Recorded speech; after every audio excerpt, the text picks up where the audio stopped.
Hey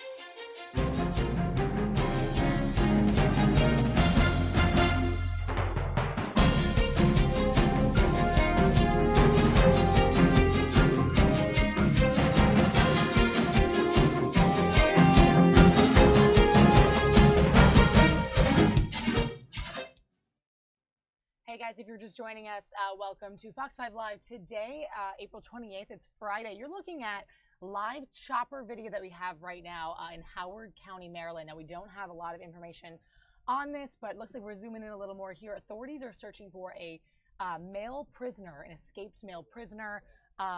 We're reading that it's in Jessup, Maryland. That's in Howard County. And this person is age 28 and was being transported to the hospital when he escaped and fled into a wooded area.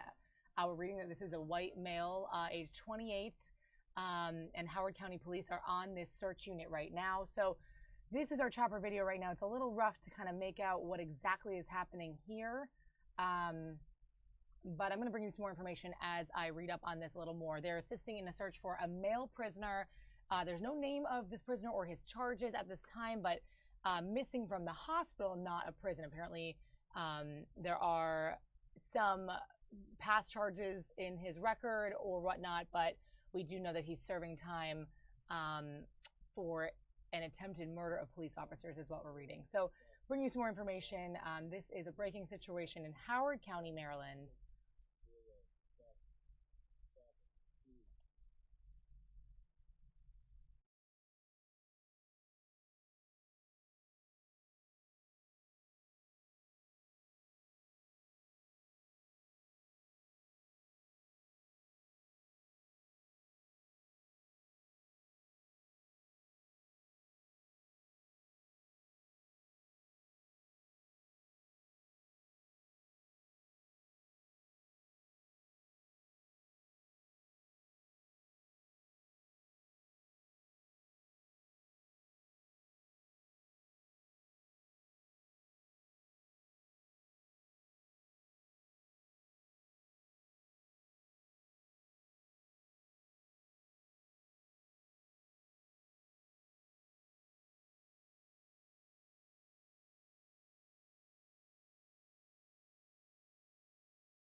Hi guys, if you're just joining us, you're watching live chopper video. You can see the choppers kind of moving around here in Howard County, Maryland. Police are searching for an escaped prisoner in Jessup, Maryland. Escaped prisoner is by the name of David Watson, age 28, a white male, about 5 feet 8 inches tall, and he was being transported to a hospital when he escaped from authorities and fled into a wooded area. Now you can see the chopper here over a lot of wooded area and we were honed in on a parking lot earlier. I'm not exactly sure what was going on there, but the police there in Howard County are assisting with this search for this missing male prisoner.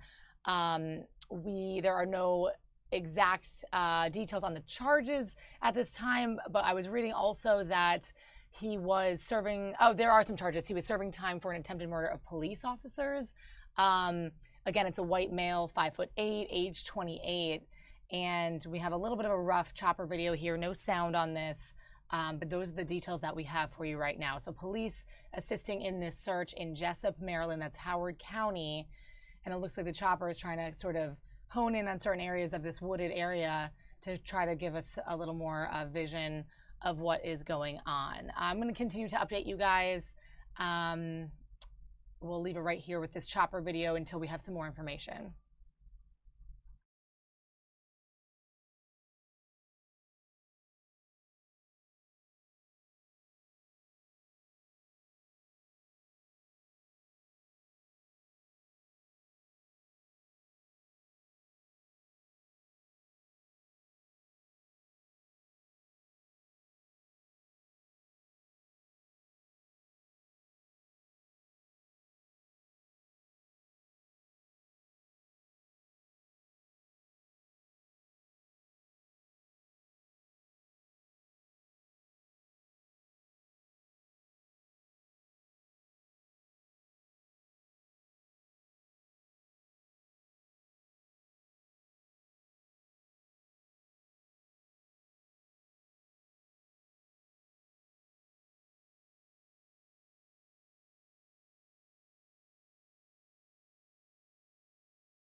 If you guys are just joining us, we're dealing with a breaking live situation here in Howard County, Maryland. You're looking at live chopper video over this railroad track and this wooded area. And below in the right-hand corner of your screen is a picture of the person, the escaped prisoner in Jessup, Maryland, that police are searching for. 28-year-old David M. Watson is his name. He was being transported to the hospital by the sheriff's office there when he escaped custody and fled into a wooded area. So that's a picture of him right there. So we have this chopper over these authorities here on the railroad track. We're not exactly sure what they're gathering here to do next, but he was an escaped prisoner from Clifton T. Perkins Hospital, which is a psychiatric hospital there in Maryland.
All right, guys, if you're just joining us, you're looking at a picture below in the right-hand corner of your screen of David M. Watson, age 28.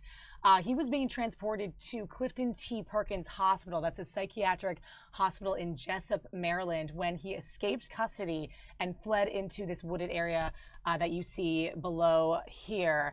This chopper video here of this railroad track and a wooded area, a big parking lot. We don't have a lot more details, but we do know that Watson is serving time for attempted murder of police officers. So in just a few moments, we're trying to get some state police on the phone with us for some more details on this. But Howard County Police here are conducting a wide search of the area with patrol officers, K-9 units, and a police chopper as well.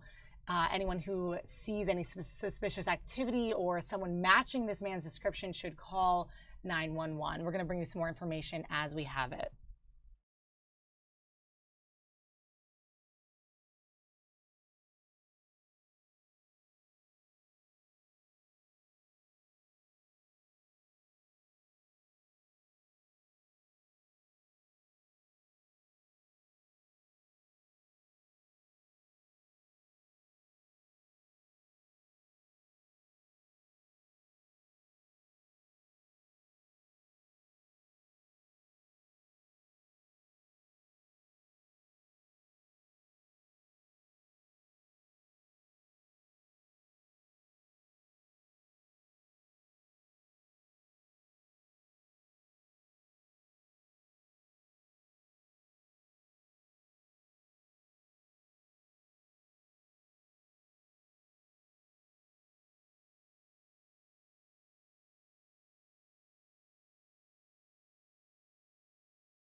Hey guys, a quick background on what you're looking at, and a little background on this man in the bottom right of your screen. That is David Watson, age 28. Now, allegedly, he opened fire on a police officer's house back in January 2013, and he was sentenced to 106 years in prison for that incident. So it was an attempted murder on police officers. Now, he was found incompetent to stand trial for those shootings this past December, and was scheduled to appear in a competency review this coming June. Now, what just happened today, you can see right below me here, chopper video of a search going on, a wide search from Howard County Police in Maryland, in this wooded area here, this railroad track. You can see they're joining together here. They have a bunch of canine as well on this search, looking for this guy, this man, David Watson, who escaped while en route to a psychiatric hospital that we don't know much detail if he was enrolled there or what the case may be, but he was being driven back from having escaped from the car, from a van, we believe, and has run into this wooded area. So a wide search now for David Watson, this man that you see the bottom right corner of the screen. He's age 28. Anyone with seeing any person with this matching description is asked to call 911 immediately. This is a breaking situation out of Howard County, Maryland.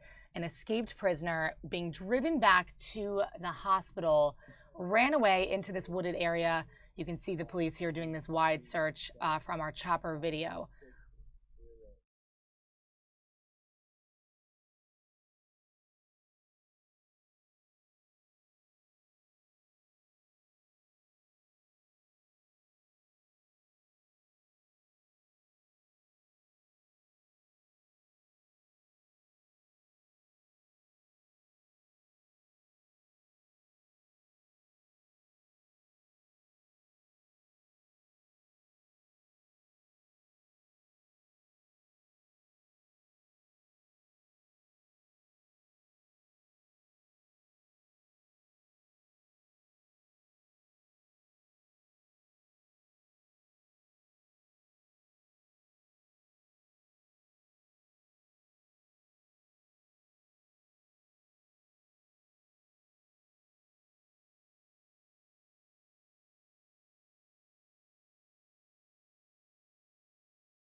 If you guys are just joining us, you're watching live coverage of an all-out police search in Howard County, Maryland. You can see right below me here, police are searching railroad tracks and wooded areas in Howard County near Jessup, Maryland, for this man in the bottom right-hand corner of your screen, David Watson, age 28. Now, we're learning a little more background on what happened.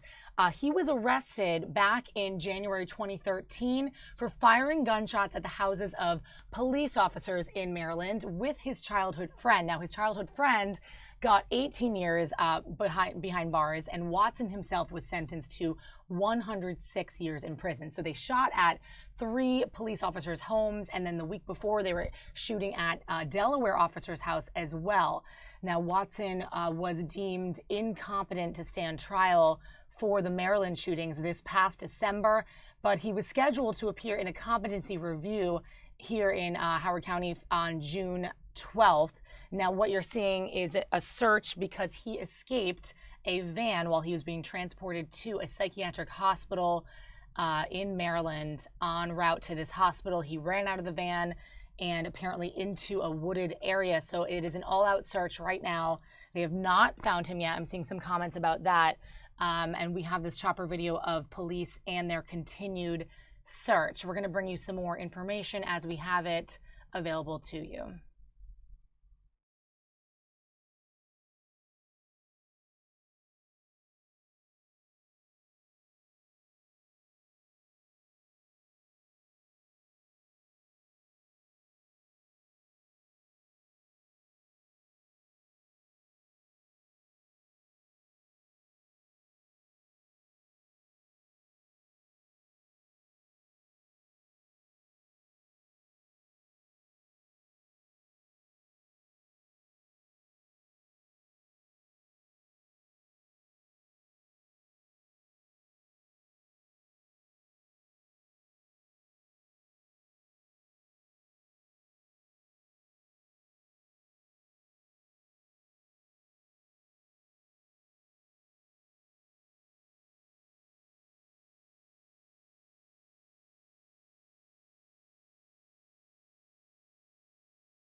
So guys, you're looking at live chopper video of Howard County here. Police are on a long all-out search for this man in the bottom of your screen, David Watson, age 28. He was en route to a psychiatric hospital when he escaped the van into a wooded area. Now you can see the chopper here is over some sort of parking lot. We're not exactly sure where that is, but we know a little more facts about what happened here. They're searching for this guy, a prisoner who escaped from Clifton T. Perkins Hospital Center in Jessup, Maryland. That is a psychiatric hospital.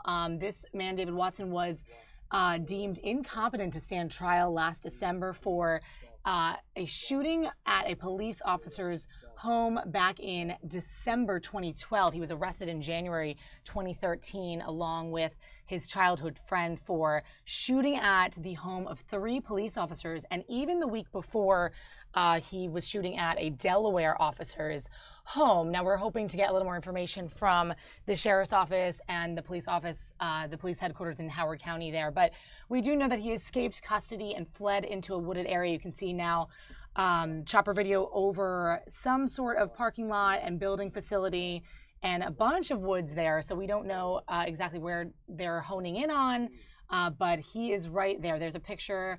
White male, 5'8", 140 pounds, and he was last seen in the area of Dorsey Run Road and Patuxent Range Road. Now he's serving time, like I said, for the attempted murders of police officers. And here, Howard County Police are conducting a search with patrol officers, K-9 units, and a police helicopter. It looks like they are honing in on something in the parking lot.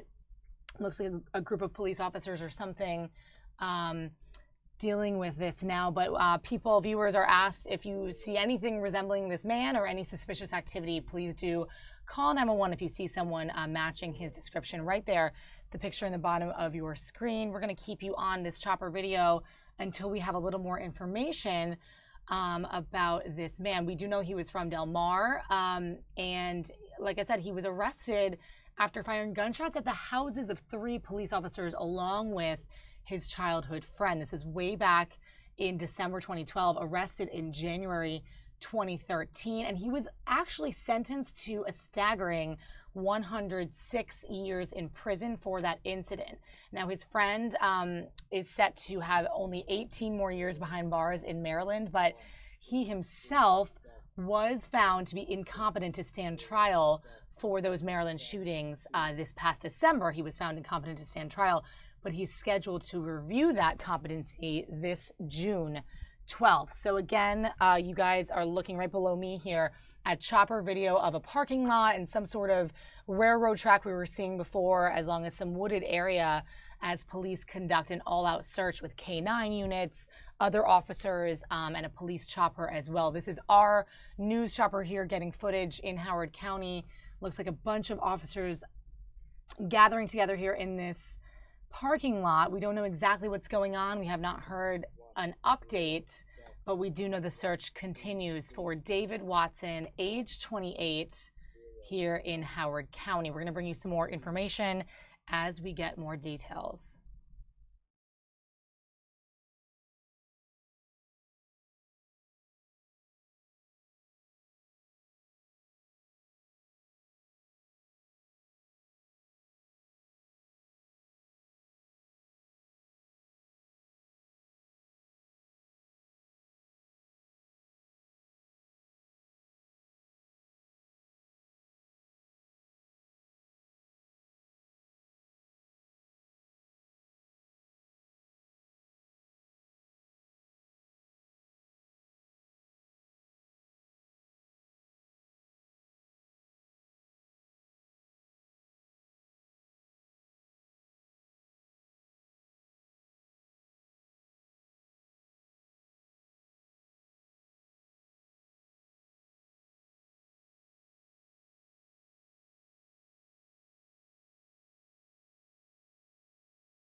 A brief update for you guys. We're not sure exactly if this chopper is over the facility, Clifton T. Perkins Psychiatric Hospital. Now, I'm seeing some of your comments on Facebook.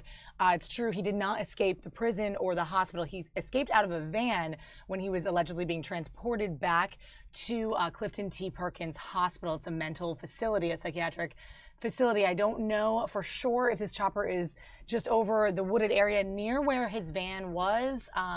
We're still compiling some more information on what has happened, but you're looking at chopper video over a wooded area and some sort of parking lot or facility near where this man at the bottom of your screen, David Watson, age 28, escaped out of a van in Jessup, Maryland. That's Howard County, Maryland.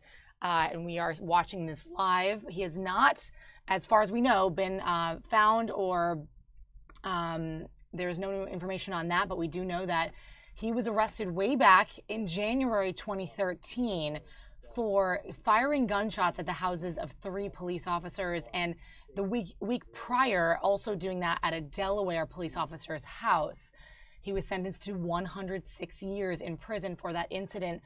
He was there along with his childhood friend who, we're reading reports, was sentenced to 11 years, but will have 18 more years behind bars in Maryland once he gets out of prison in Delaware. That's the friend. Now, this person here, David Watson, is the person that police are on the lookout for. And there's a whole big patrol of police officers, K9 units, a police chopper as well. And our chopper here is circling some sort of facility, some parking lot, as well as this wooded, grassy area to find him. He escaped out of the van while en route, but we believe back to this hospital, Clifton T. Perkins Hospital in Howard County in Jessup, Maryland. Looks like they're honing in on a few things.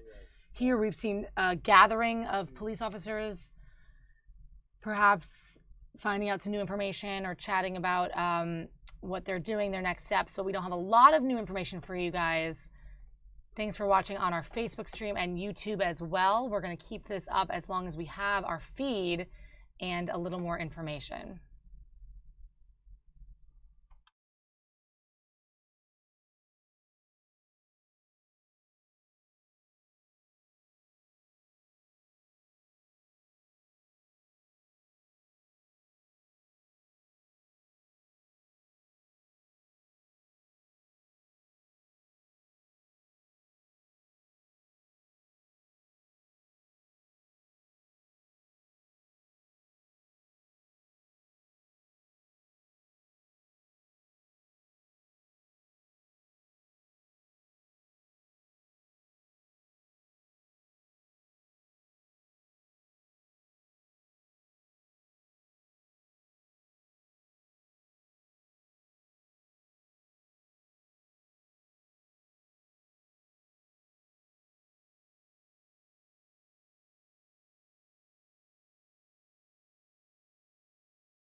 So guys, we don't know exactly what they're honing in on. It looks like a bunch of officers standing in that parking lot, and the chopper has been sort of circling around that. But we do know that this manhunt is underway. It's continued. David Watson, there in the bottom of your screen, age 28, was somehow able to escape from police custody. He escaped a van and apparently, allegedly, we're reading, ran into a wooded area. You can see a wooded area here below this chopper feed. We also have some sort of facility, some parking lot in the background, some railroad tracks that we saw earlier.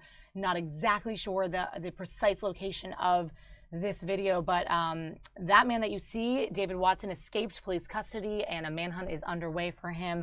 He was being transported back to Clifton T. Perkins, a psychiatric hospital in Maryland, and Howard County police are now on this all-out search for this prisoner who was being transported by the Wicomico County Sheriff's Office, and he escaped custody, fled into this wooded area, which we now have coverage of. We're going to bring you some more information as we have it. Away from the Senate floor.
All right, guys, we're gathering a little more information here about this escaped prisoner. He was last seen in a white jumpsuit. So we're thinking with this chopper video against the wooded area, the green and sort of the muted colors of the railroad tracks in the parking lot, it shouldn't be too difficult to spot from a chopper. So police do have a chopper out there, as well as some K9 units and patrol cars. You can see sort of below here, my face, a bunch of officers gathering together in what looks like some sort of facility parking lot as the search is underway for this male suspect. He is there in the bottom of your screen, David Watson, age 28, last seen in a white jumpsuit. He escaped from a van as he was being transported to a psychiatric hospital in Jessup, Maryland. So this is all happening in the state of Maryland. I saw some of your comments about that.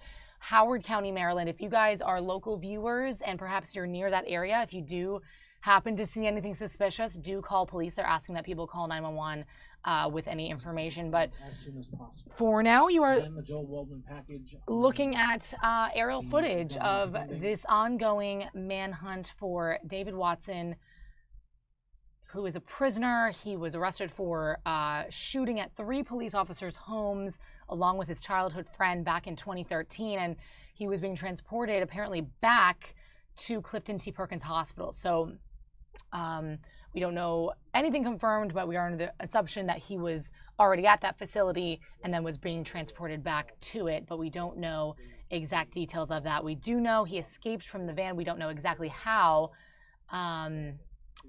but he is on the loose, and this continues as a breaking live situation in Howard County, Maryland.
All right, guys, you can imagine this is somewhat of a tense, kind of scary situation here in Jessup, Maryland. We don't know. I've seen your comment on this. We don't know if this is a facility or the jail. We don't know if this is the psychiatric facility or any facility for that matter. The chopper is sort of jumping around here from a wooded area to a railroad tracks to some parking lots where we see some patrol officers gathering. We do know that David Watson there in the bottom right corner, age 28, is on the run. He escaped from a van while en route to this mental facility. Now, we know he was last seen in a white jumpsuit. We don't know how he was able to escape the police or if he has handcuffs on or what. Those details have not come out yet, so not a lot of confirmed things. A lot of questions still remain, but you can see as part of this coverage, the chopper continues to go over railroad tracks and some forest area here. So it seems to be, they believe that he ran into this area. And again, he's in a white jumpsuit. So that should be a good contrast with that area. It looks like they're honing in on some man with his dog, or that's probably the K9 unit. I think it is. One of the units, yep, with the officers. So just a lot of questions still remaining about this search.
All right, if you're just joining us, guys, you're watching aerial footage of our chopper video of a canine search and large police unit search for this man, David Watson, age 28, accused of attempted murder of police officers.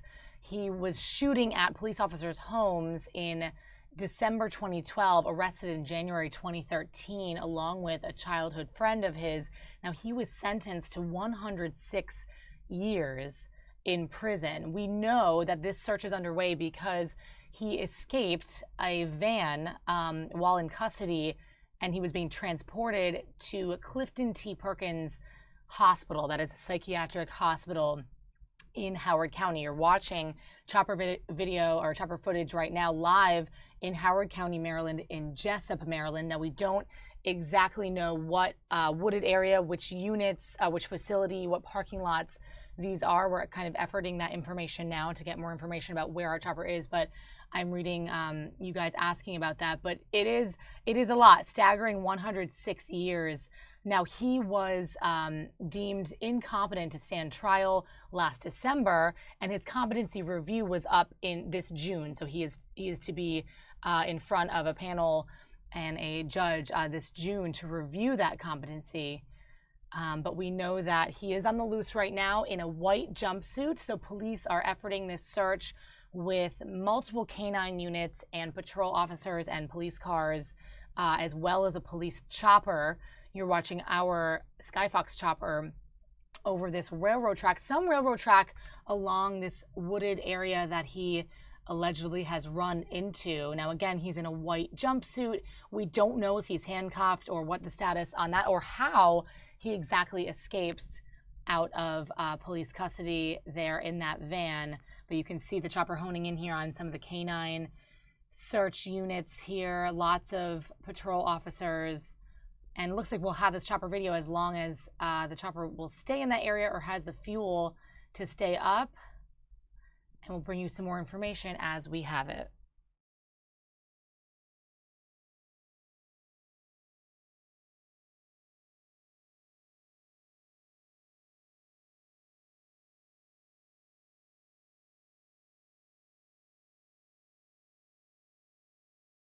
All right, guys, it looks like the chopper is rolling out of this area, but continue to monitor our Facebook page, our YouTube stream as well, and our website for more information on this breaking live manhunt that is underway for David Watson there, the corner of your screen, age 28, last seen in a white jumpsuit, escaped from police custody on his way to Clifton T. Perkins Hospital in Jessup, Maryland. Continue to monitor our page, and we'll keep bringing you information. Thanks, guys.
All right, guys, thanks for joining us for our continued feed on YouTube. Streaming to YouTube, feel free to leave your chat and your comments in the chat box there.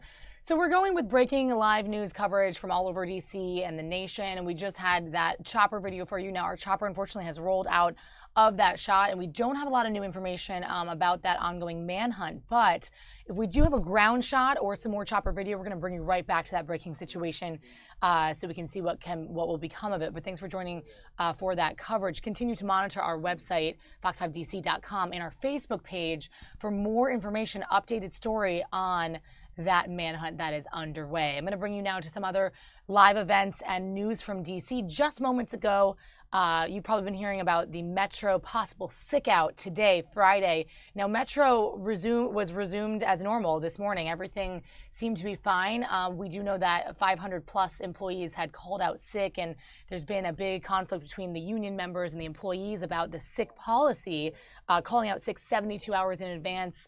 And there's been a large sort of protest in that respect with the union that represents some of those employees. Now, earlier this morning, just moments ago, at the Metro station right near us here at Fox 5 in Friendship Heights, members of that local union and other WMATA employees and even some medical experts were called together to discuss what they think is a fair call-out sick policy for Metro. I'm going to bring you that video now. Just an interesting event that happened right near us here in Northwest Washington. Check it out. Today because in March, WMATA instituted a dangerous absentee policy that requires workers to call off work 72 hours in advance if they want to take a sick day. Think about that for a moment. When was the last time you got sick? Could you tell it was coming a whole 3 days in advance? WMATA refuses to consult the union on this contractual negotiated policy, and we are here today to talk about that. Sadly, this is nothing new. WMATA's poor safety culture stems from their refusal to engage the union in discussions on critical safety issues. We've seen time and time again that WMATA has little regard for the health, safety, and well-being of their own employees. Earlier this week, they were called out by the FTA for violating their own worker protection rules, as they have by other federal agencies such as the NTSB. There have been at least 4 instances just this year where violations of rules to protect workers have led to full-speed trains passing workers who weren't supposed to be on the tracks. It's time for WMATA to start taking safety seriously and stop treating workers and riders like they are disposable.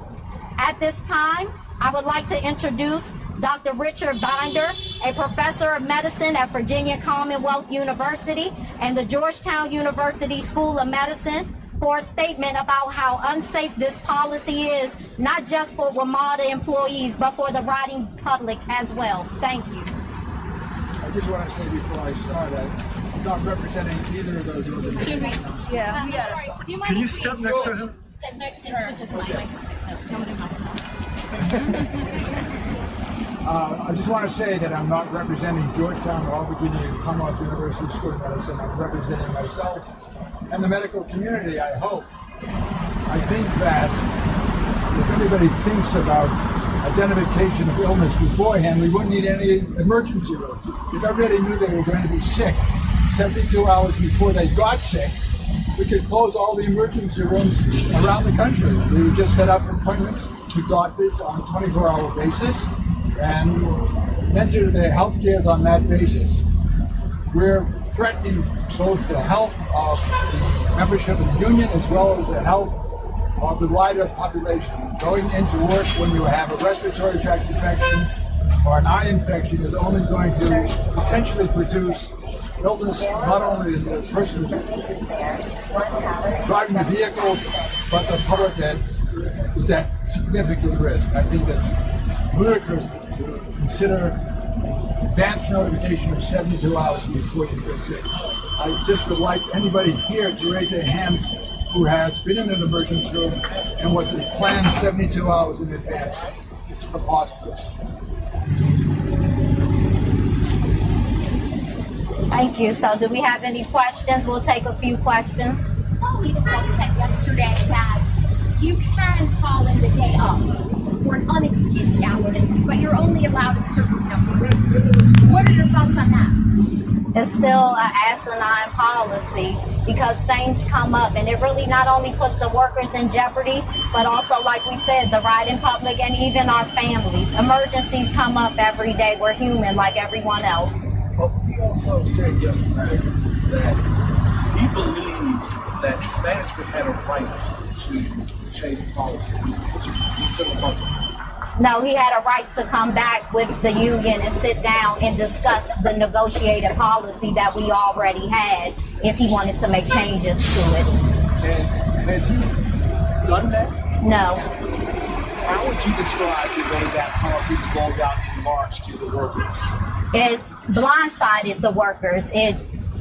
We heard little whispers and rumors about it, and then as of March 1st, they had people going out into the field from the union trying to explain a policy that we didn't even know that was about to take effect, and having the workers sign off on the policy saying that they understand and agree to it. Let me ask you a question of you as well as the management.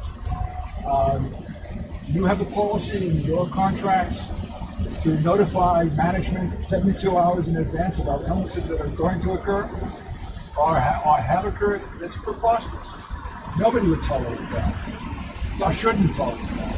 Talk about from a medical perspective why this would work, not only work with everybody.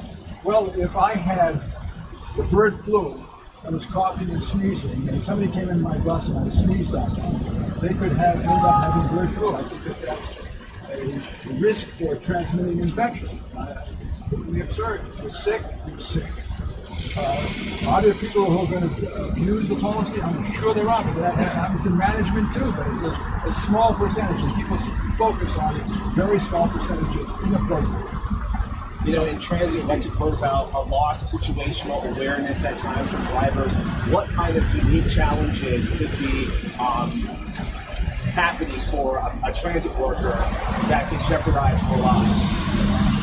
If I had chest pain in the morning and was afraid that I was going to get docked for work, went in and was driving a train and had a fulminant heart attack as a result of the initial symptoms of chest pain, that train going full speed, even if it had an emergency situation, could jeopardize a whole train load of passengers.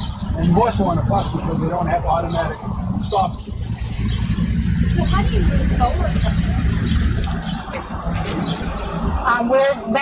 We're just asking the general manager. This was a negotiated policy.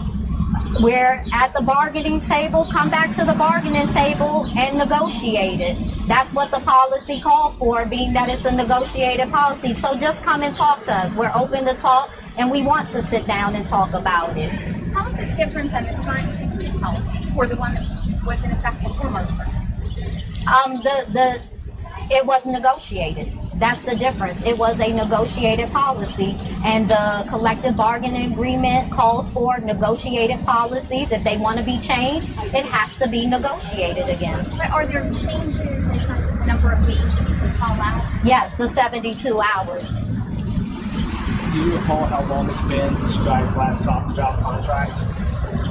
We're not discussing anything about contract negotiations today. President Jeter has been answering that question for the last 2 to 3 days. So any questions like that, I would say call the union hall. All right. Well, thank you for coming out. Thank you. I sure don't. I can give you. So quite a hot topic this week as Metro employees and union members from Local 689 of the ATU, that's the Amalgamated Transit Union, have gathered along with medical experts even to talk about the sick policy that they're pretty much contesting. Now, we didn't see the sick out that was possibly planned where 500 people called out, so it kind of remains in question the relationship between the union workers and WMATA itself and what will happen going into the weekend and next week as they gear up for quite a busy week with, of course, all the sports tonight, the Nats, and the climate march that is tomorrow in Washington, D.C. A lot of celebrities have come for that. I think it's from 10 to 3 in downtown Washington. So a lot of big events that people are coming from all over to attend. I'm going to switch gears now, and did you guys know it is the 20th anniversary today of Ellen DeGeneres coming out on national TV. And we had quite an awesome interview with Holly Morris this morning on Good Day DC with some local journalists and activists for the LGBTQ community here in Washington, and just what it all means. 20 years ago, she came out on national TV, and that was a huge deal then, and how far have we come 20 years later? So I'm going to play you this segment from Good Day this morning that I thought was really interesting to see 20 years after the fact. Check it out. This is so hard, but I think I've realized that I can't even say the word. Why can't I say the word? I mean, why can't I just say, I mean, what is wrong? Why do I have to be so ashamed? I mean, why can't I just say the truth? I mean, be who I am. I'm 35 years old. I'm so afraid to tell people. I mean, Susan, I'm gay.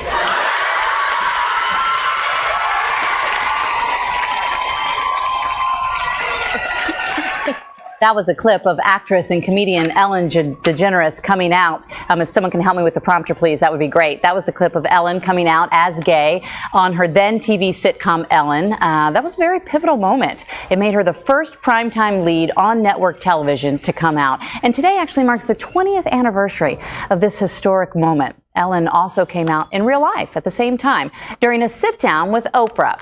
And this now legendary Time magazine cover, and to mark the occasion, and the comedian and the talk show host is now going to be airing a special commemorative episode of her popular talk show, The Ellen DeGeneres Show. She sits down with special guests Oprah Winfrey and actress Laura Dern, who were both featured in the now iconic episode.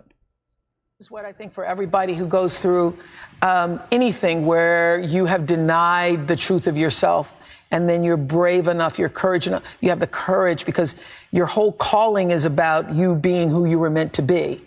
And the fact that you did that, you would not be who you are, Medal of Freedom, President Obama wouldn't have said those wonderful things about you. They were all so true. You wouldn't have been able to open hearts and touch hearts and change people's minds and make a difference in the world had you not had the courage to do that. And 20 years ago, you had no idea it would put you in this seat. No, and that's why I always encourage people, because it really did teach me, no matter what the cost is at the time, it is always.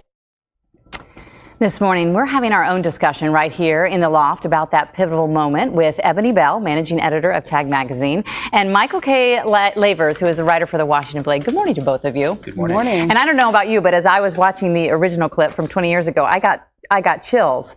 And, you know, we've been asking people all morning long to give a grade to President Trump on where he stands in the first 100 days, right? I'm not going to ask you to do that, but I am going to ask you to give a grade on where do we stand now versus where we stood then in terms of a grade with equality. Watching the clip that we just saw, Ellen coming out certainly was a very pivotal moment in the long history of the LGBT rights movement. She lost a lot, as she alluded to when she came out. Her show ultimately was taken off the air, but 20 years hence, we've made a lot of strides as a community. We have marriage rights for same-sex couples in this country. Transgender people are able to serve openly in the military. We have folks like Caitlyn Jenner who come out as transgender, Anna Paquin, the actress, coming out as bisexual. So when people come out, it's in many ways it's celebrated, but we still have a lot of work that remains to be done. You know, it's interesting because I was reading an article, an interview Ellen had done about the 20-year anniversary, and one of the things she said was, I never realized how big the phrase, I am gay, is for someone who is gay, because you really don't say that. I mean, you know, straight people don't walk around going, I'm straight, you know, so if you think about the moment where you say, I am gay, it is at a moment in your life where you're revealing your true self to someone. Absolutely. She, what I appreciate about Ellen is she did it on a national platform. You know, we have community members, of course, that, you know, have come out within the community, but she used a national platform to really force people to listen and talk about LGBT issues. And that conversation, I don't think would have happened if it wasn't for Ellen. Well, she was at the top of her game at the time, right? So she was willing to risk it all, and she did lose a lot. But, you know, as our very smart Wisdom Martin often says, you have to go through it to get to it. And so you've been through it, right, to get to where she is now. So let's talk a little bit more about where we are now and where we need to go still. As I said, the community has made a lot of strides in the last 20 years since Ellen came out on her show. Same-sex marriage is now legal across the country. We can have transgender people serve openly in the military.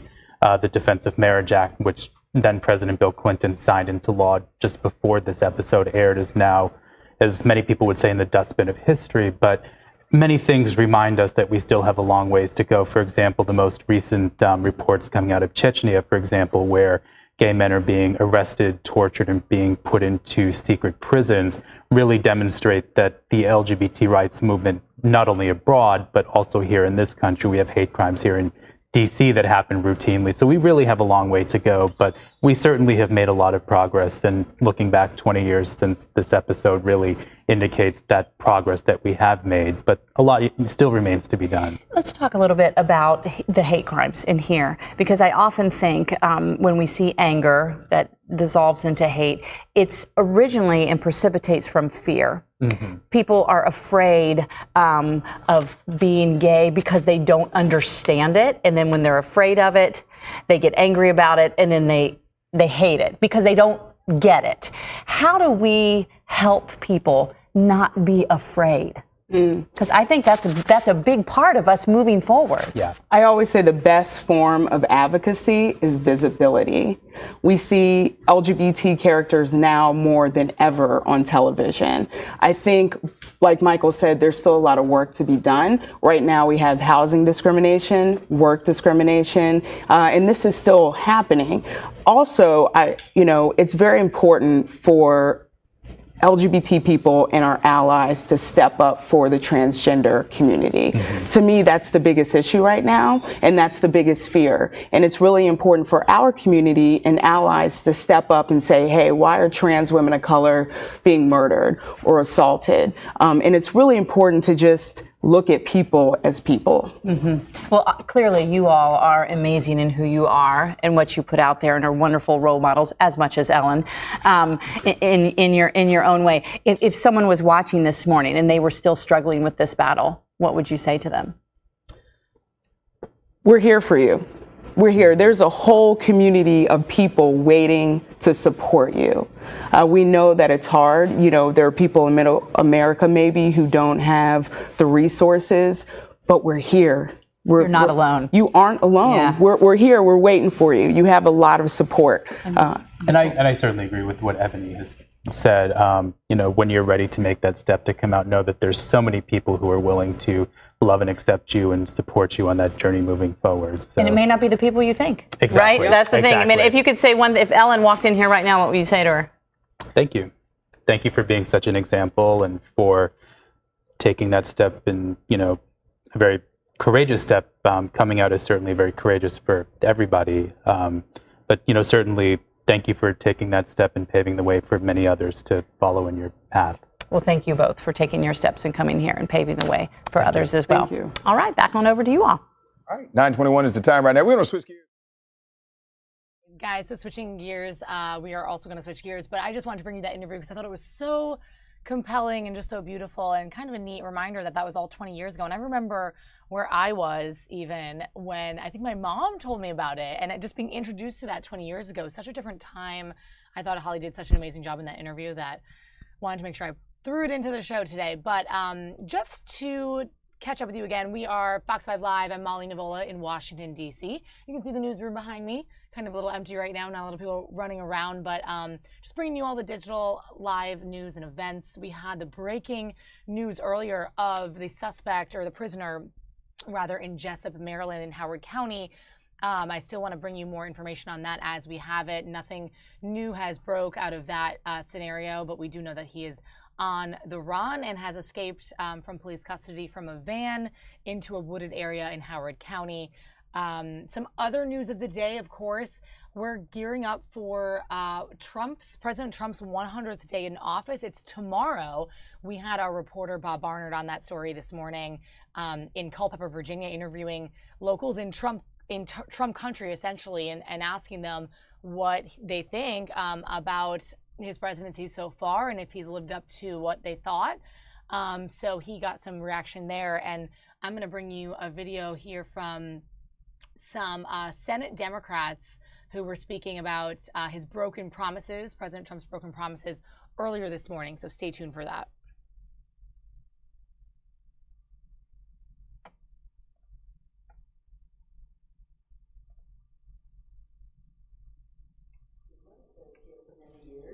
With great distinction, and Chris Van Hollen. Welcome back, Chris. And Chris served as our chair and ranking member of the Budget Committee when he was here. Today our focus is on the budget, and I'm very proud of our members of the Budget Committee who are with us. Our ranking member, John Yormuth of Kentucky, Barbara Lee of California, and Hakeem Jeffries of New York. Tomorrow marks the 100th day of the Trump administration. 100 days of broken promises to working people. 100 days of handouts to the richest people in our country.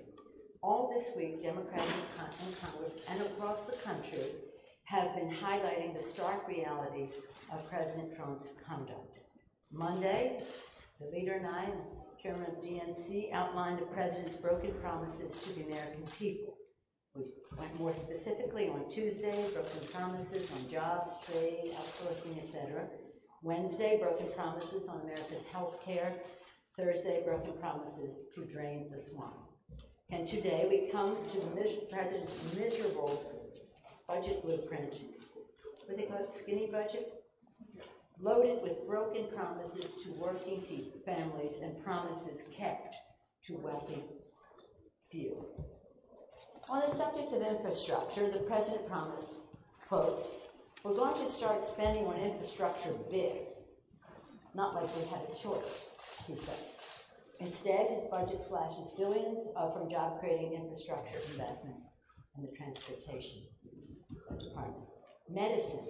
The president promised he would free the earth from the miseries of disease.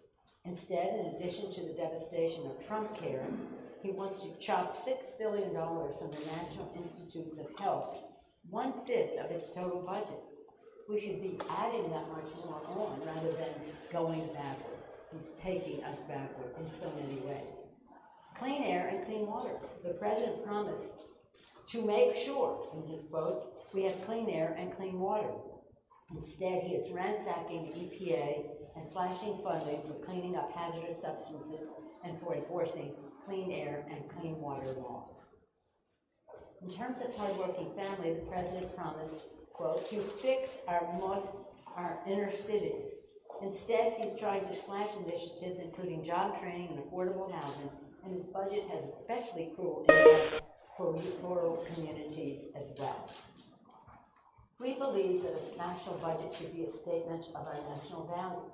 What is important to us should be how we allocate our resources. President Trump has shown that he does not value the future of our children, our seniors, working families in our country. The grades are coming due for President Trump after a historically dismal first 100 days. Budget, F.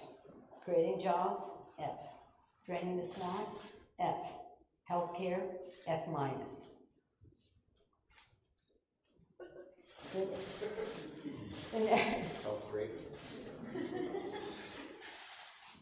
He got 800 on his. In every decision, in every policy, President Trump breaks his promises to hardworking families and rushes to stack the deck for billionaires and special interests in our country. The American people will hold President Trump and the Republican Congress accountable for their broken promises and failure. I went into specifics, but it's a broken promise in leadership as well. Leadership is supposed to be about having a vision, knowing what you're talking about, bringing judgment, decisions you have to make, having a plan, thinking strategically to get things done, and being able to attract support.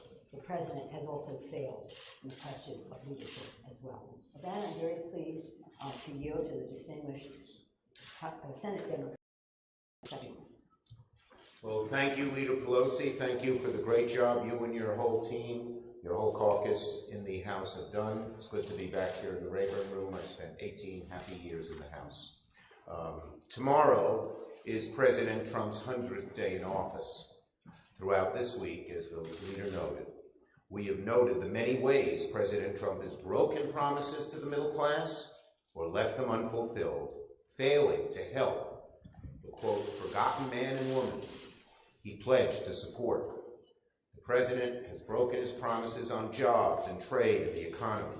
He broke them on health care, and he's broken his promise to drain the swamp. The swamp is murkier than ever after his 100 days.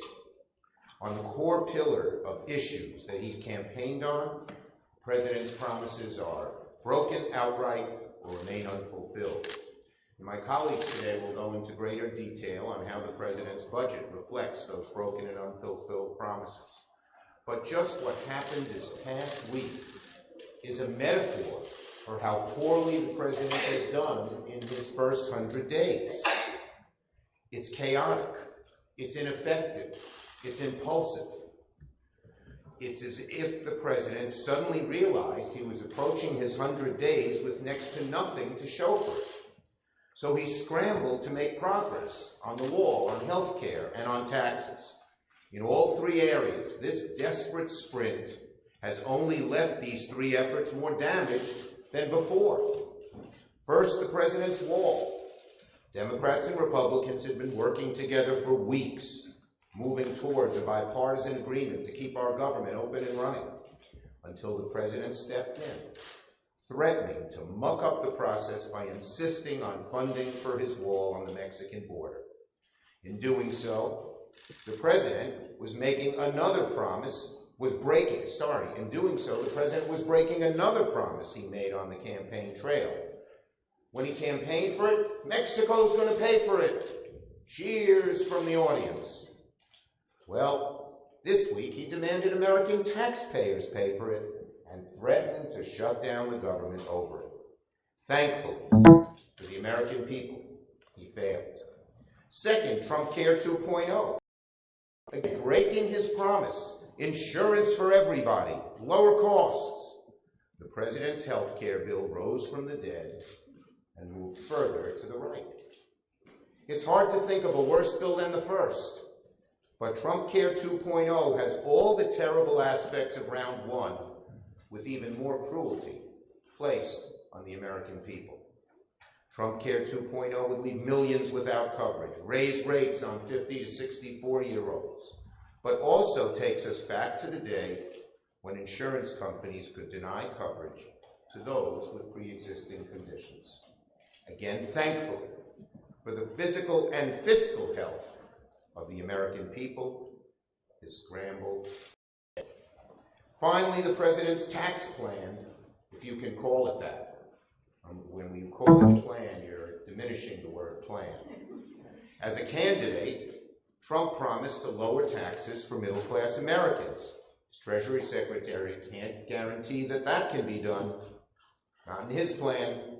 He could have worked with Democrats on taxes, but he chose to focus on the wealthy instead of the middle class, as he has throughout his first 100 days on other issues.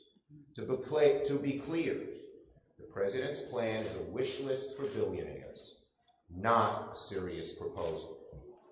The Trump tax plan is designed to cut Trump's taxes, not the taxes of the middle class. This hasty rollout on taxes should be a learning experience for the president. Whenever you rush something as complicated as this, you will always pay a price. I read in the newspaper, he saw an op-ed in the news, he saw an op-ed, and immediately blurted out, we're going to have a plan by Wednesday, much to the surprise of his staff. You can't do it that way. And he's going to have so much trouble on this plan down the road because he had to rush it out, worried again about a lack of legacy in the first 100 days. President Trump, in conclusion, could have spent his first 100 days working with Democrats and finding consensus on ways to improve the lives of those struggling the most. Instead, he has abandoned his populist promises from the campaign in favor of a hard-right, special interest-driven agenda that hurts the middle class and leaves him little to show for this time in office so far. The president thus far can only point to CRAs and executive orders as accomplishments. He says that thanks to those two things, he's had the greatest 100 days ever. But for him to compare a motley group of executive orders, which are largely toothless and merely studies, and CRAs that are giveaways to special interests, with the transformational change that presidents like FDR achieved, just shows you what an air of unreality the president is living in. Unless his approach changes, the next 100 days will be just like the first, a series of broken or unfulfilled promises and very few results for America's working families. And now let me call on the great congressman from the state Commonwealth of Kentucky, Congressman Yarl. Thank you, Leader Schumer and Leader Pelosi. I'm very pleased to be here today. I've always believed that government is the way we organize our responsibilities to each other, and that the budget is the physical manifestation of those responsibilities, a reflection of our values and compassion as a nation. Leaders Pelosi and Schumer are correct. You will find a lot of broken promises in the Trump budget. But what you won't find is any sort of recognition of the true needs of our country or the priorities of American families. If you or a loved one is facing a serious health condition, don't look for the Trump budget to fund the next medical breakthrough. It cuts NIH funding by an astonishing $6 billion. For low-income seniors who depend on LIHEAP to help heat your home in the winter, know that you can't depend on this budget. It eliminates the entire program. Federal investments that benefit millions of American families, that improve our nation's education system, create new job opportunities, and protect the air we breathe and the water we drink, all are threatened by this budget.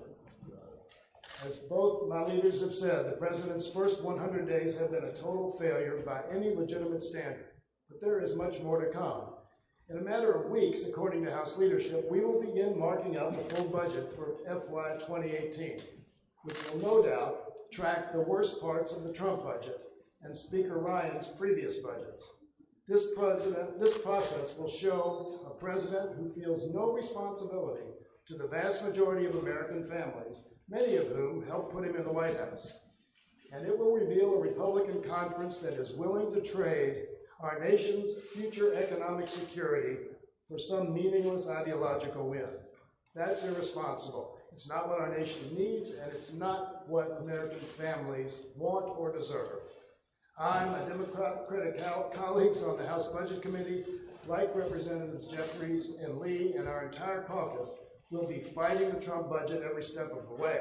And I suspect that millions of American people who have been making their voices heard at marches and town halls across the country will be right there with us. With that, I'm honored to introduce my predecessor as ranking member on the House Budget Committee, Senator Chris Van Hollen.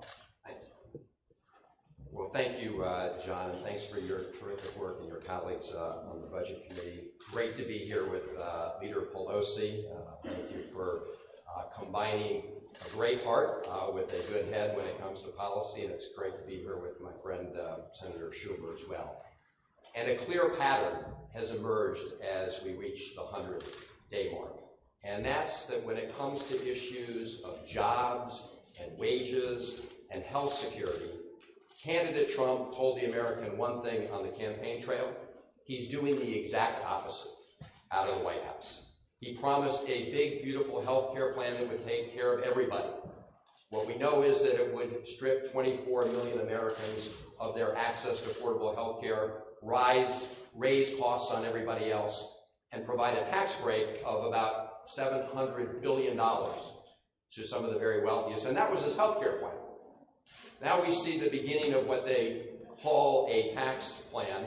Senator Schumer said, we were promised by Steve Mnuchin during his confirmation hearing that the upper classes would not benefit from that tax plan. We began to call it the minutia rule, no tax breaks for millionaires. That plan is all about tax breaks for millionaires and billionaires and people in the Trump cabinet. And if you look at the budget, it's more of the same. On the campaign trail, Donald Trump said he was going to be all about, quote, jobs, jobs, jobs.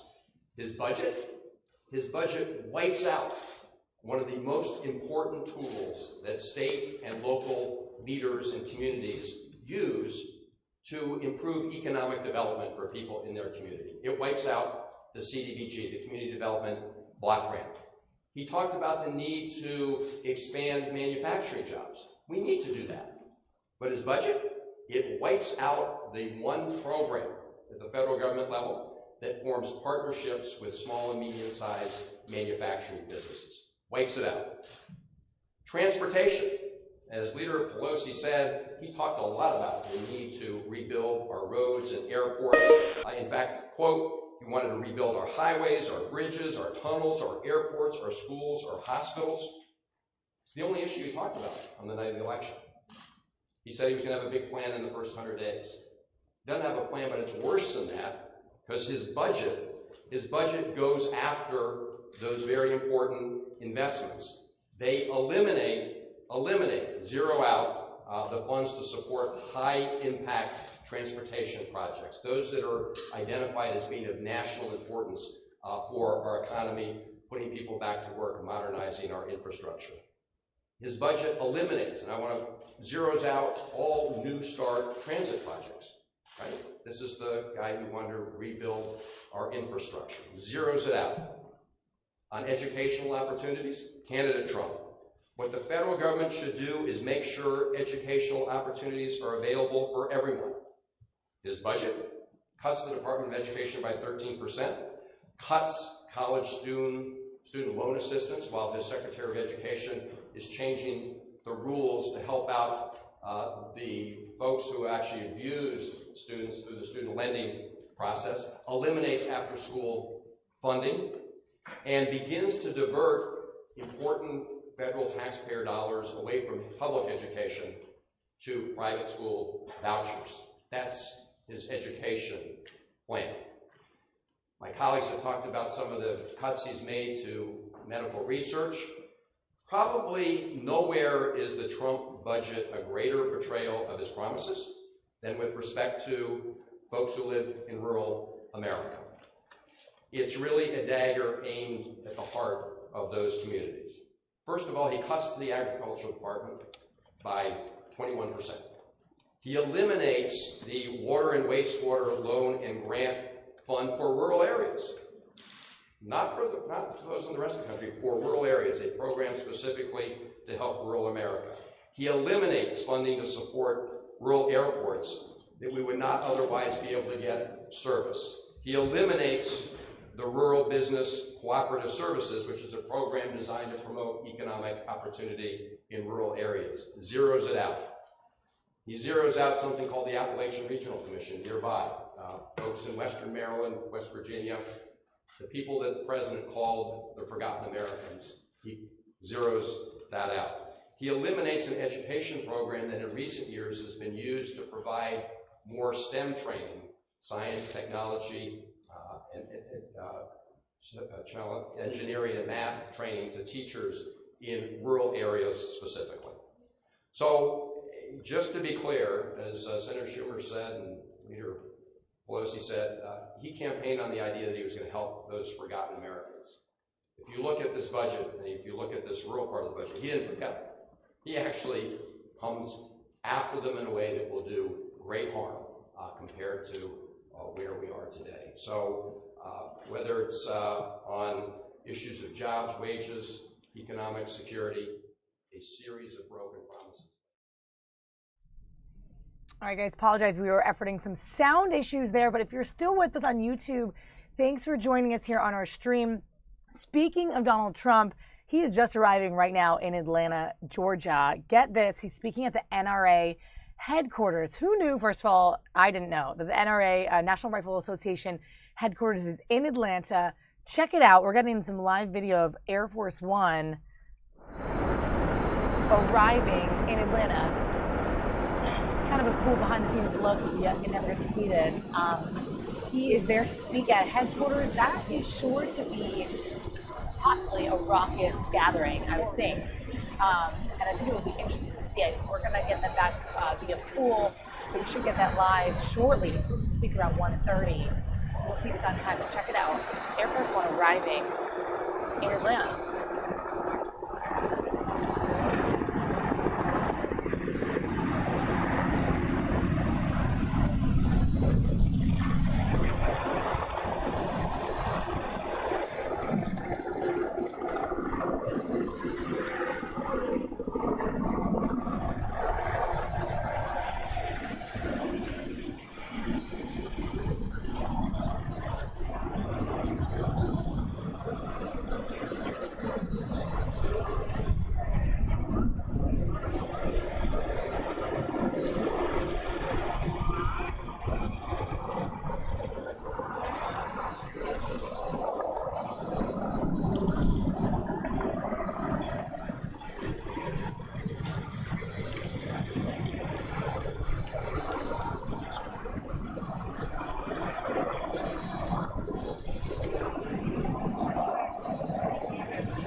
So you're watching the live footage of Air Force One arriving in Atlanta, scheduled to speak at the National Rifle Association headquarters. Right previous to this, I put on some video from earlier this morning of Senate Democrats talking about President Trump's broken promises, how he has not fulfilled what he promised in the campaign in his administration. Now, he comes up on 100 days tomorrow. That's what everyone's talking about. The 99th day is today, Friday. And it's a big topic this week. Has he done what he's proposed? Are people happy? Etc. So you heard from Nancy Pelosi, Chuck Schumer, among others, in the Senate speaking about President Trump. But here he is arriving for this speech. Now, also interestingly, tomorrow is the White House Correspondents' Dinner in Washington, a long-held tradition where journalists, correspondents attend this dinner headlined by usually a celebrity or a comedian, but also the President of the United States. Now, for the first time in 36 years, the President won't be attending. The last one was when President Reagan was shot at the Hinckley Hilton. Actually, he had to not attend the dinner. But now, this is the most recent in history. For 36 years, President Trump will not attend. He'll instead be at a rally in Pennsylvania. And I know there's some concern that some of the correspondents won't be able to attend the dinner because they'll be covering his rally in Pennsylvania. So kind of interesting. Keeping it unconventional, President Trump. And here he is. So that's this weekend. So here he is now, arriving in Atlanta for his speech at the NRA. So we'll keep an eye on this and try to bring you that as well. Thanks for watching, guys.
All right, guys, so you're watching footage of Air Force One arrive in Atlanta. President Trump is scheduled to speak at the National Rifle Association. This is the first time since 1983 that a sitting president has done this. And that group is actually interesting. They obviously proved to help President Trump in his election, and that's they spend something like 3 times the amount on his campaign than they did on Mitt Romney's in 2012. So it's an interesting group for him to speak in front of, and I think it'll make for an interesting speech and possibly a raucous kind of convention. This is actually the group's annual convention, I want to say. Yeah, annual convention, and it's, you know, gun advocates and gun rights. So that's what we assume he'll be speaking to and speaking about. So it'll be interesting to kind of see what he says. The NRA was, you know, pretty hell-bent on portraying Democratic candidate Hillary Clinton in a less than positive light during the campaign. So lots of support on this end for President Trump. So he's arriving here. This is some cool footage of Air Force One. If you never get to see it, this is happening live. He's about to make the speech at the headquarters at their forum in Atlanta. And once again, just repeating this, I think my sound was drowning out before, President Trump will not be in town tomorrow either for the White House Correspondents' Dinner. It's the first time in 36 years that a president hasn't attended, so he's continuing to be unconventional in his ways as president. He'll be in Pennsylvania at a rally where some White House reporters and correspondents will have to cover that, assuming, for their outlets. So it'll be an interesting White House Correspondents' Dinner. Of course, they call it Nerd Prom here in Washington, D.C. Everyone gets dressed up, usually headlined by a celebrity or comedian and the president. But this year will be a little different for the first time in 36 years. So, interesting weekend for the president. We also gear up for the climate march that's happening tomorrow from 10 to 3 or so in downtown Washington. Here we go. Looks like he is about to come out. Take a look, guys.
President Trump is the first sitting president to speak at this annual convention for the National Rifle Association since Ronald Reagan in 1983. So this will be interesting. He's about to arrive here. He'll be stepping off Air Force One and over to that forum for their convention. And we'll try to bring that to you live. We should have a pool source for that of the president's speech at the NRA headquarters.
there it is, guys. President Trump arriving in Atlanta off of Air Force One. He's slated to speak very shortly at the National Rifle Association's headquarters for their annual convention. Now, when he was a candidate, Republican candidate in 2016, he actually spoke at their convention in Louisville, Kentucky. So he's maintained a relationship with them. And his stance on gun control is interesting. He's tweeted out, he's written this, that he opposes gun control, but he supports the control of assault rifles and assault weapons and whatnot. So he has an interesting sort of stance on it. It'll be interesting to see how he appeals to gun advocates there at the NRA. We should be able to bring you this speech live for you. So President Trump arriving in Atlanta. I'm going to flip it over to one other thing quickly as we roll out of this. Have you guys seen the DC Eagle Cam? Totally switching gears right now. I know so many people that are obsessed with this. This is a live picture in the Arboretum in DC of what appears to be the mother eagle with her baby eaglets. So many people are watching this, and there is such a fan base. They're actually asking people now to name these eagles. I don't know if you guys have seen this. And the options are, there's two eaglets, those gray little babies that you see. The options are Stars and Stripes, Honor and Glory, Peace and Harmony, and probably my least favorite, Anacostia and Potomac, referring to the rivers surrounding DC. So this is just a live picture of these baby eagles. Really cool to see. I think an endangered species and these bald eagles here in DC. But if you have any comments or thoughts, feel free to chat us up in the YouTube chat stream.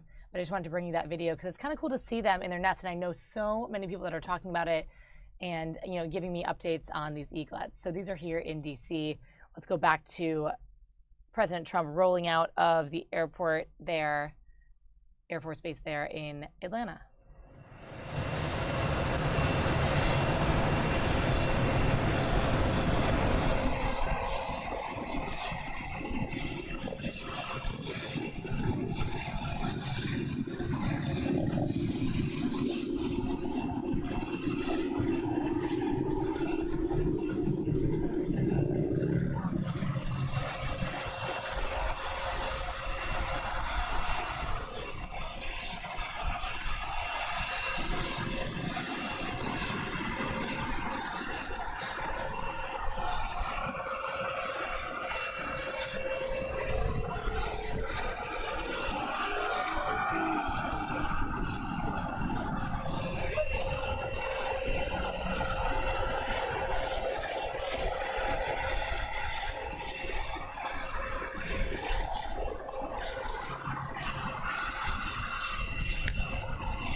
And guys, we're going to roll right into that speech as we have it, presumably have it, from this arrival. Just remember, President Trump is the first sitting president to speak at the NRA's annual convention since Ronald Reagan way back in 1983. So it should prove to be a pretty interesting speech, and it will likely be markedly different from Reagan's speech. It'll be interesting to see people compare them after the fact. So we're going to keep it on here and then roll right into that speech when we have it.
Another live look at our DC Eagle cam. This is inside the Arboretum here in Washington, and you're looking at it live. Just efforting this video for a second. Here it is. So it's the mother eagle and her two baby eaglets who are here in the Arboretum, and they want to give you guys a chance to name them. So if you're interested, you can check out their website and put along your thoughts on that. But we'll leave you with a little watch of the DC Eagles.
All right, guys, it looks like our chopper is back up from earlier. If you were with us, we had some breaking live news out of Jessup, Maryland. This is what we believe is our chopper. I'm not sure what site it's going to exactly, but if there is some new information about this, we're going to put it out there.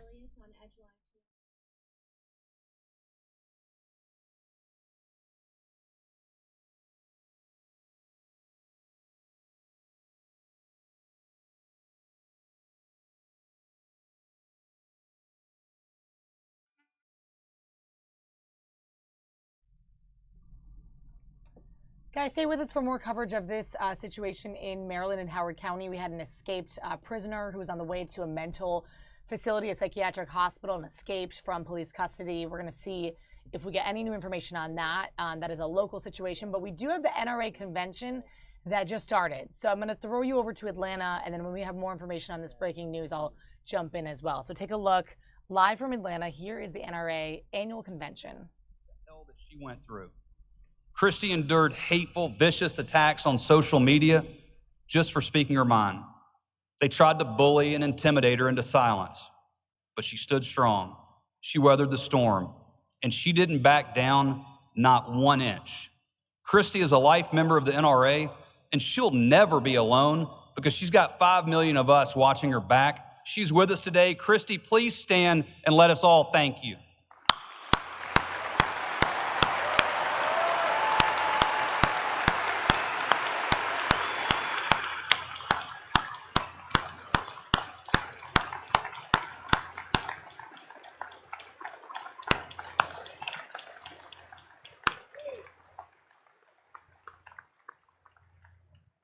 Friends, you and I and Christy, we're part of something special, something unique, not just in American history, but in world history.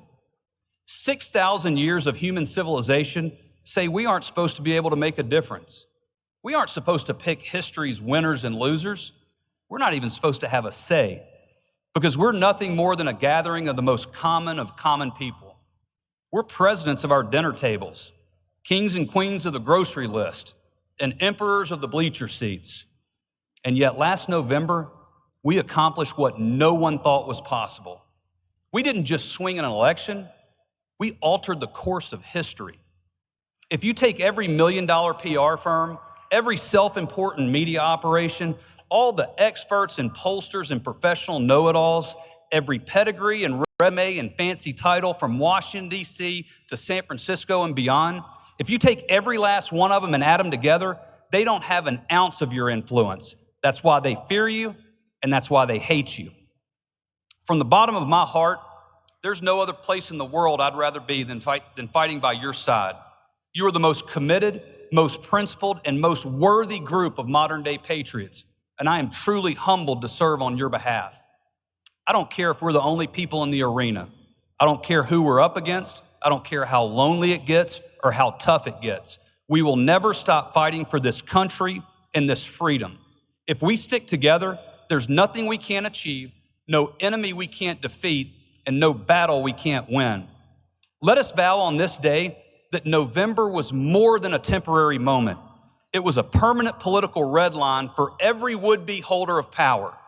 If you run against the Second Amendment freedom of everyday American citizens, you put your future in direct opposition to the most powerful grassroots force in history.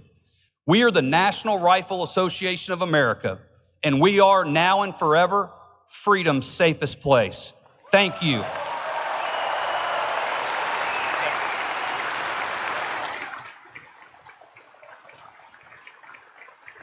Thank you.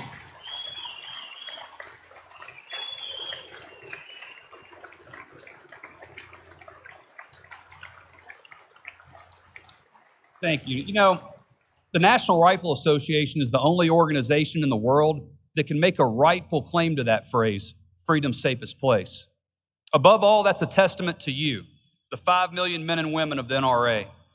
But 37 years ago, that number wasn't 5 million.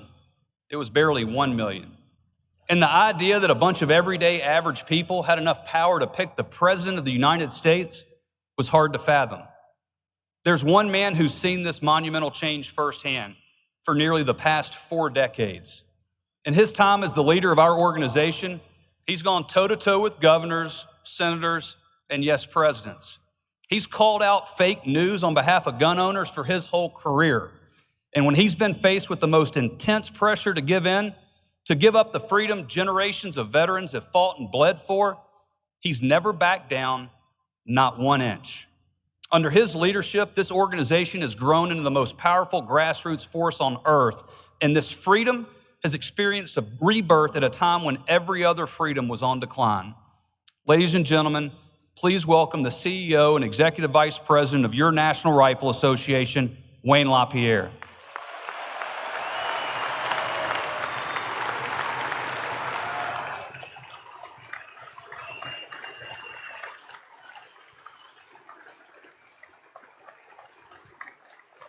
Thank you so much. Thank you so much. Hello, America. I'll tell you, it's great to be here with all of you today. And I want to welcome you to this great celebration of American values. I know you're excited to see President Trump. I am too. And American gun owners can already see a real difference since the election, especially now in the Supreme Court. Yeah. I know you'll all join me in saying, thank you, Mr. President, and keep it up.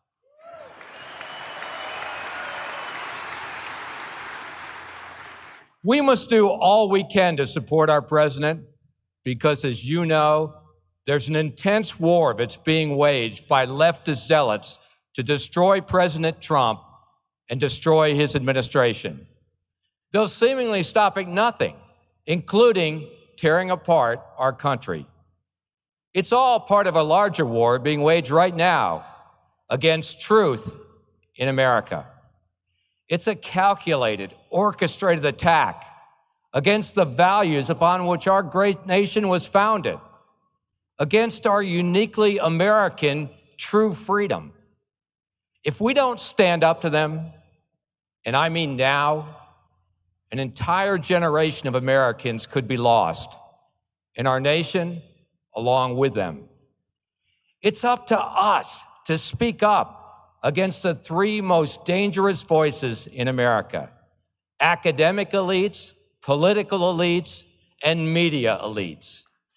These are America's greatest domestic threats. Academic elites salt the soil of fertile young minds. Political elites plant lies to take advantage of the under and misinformed.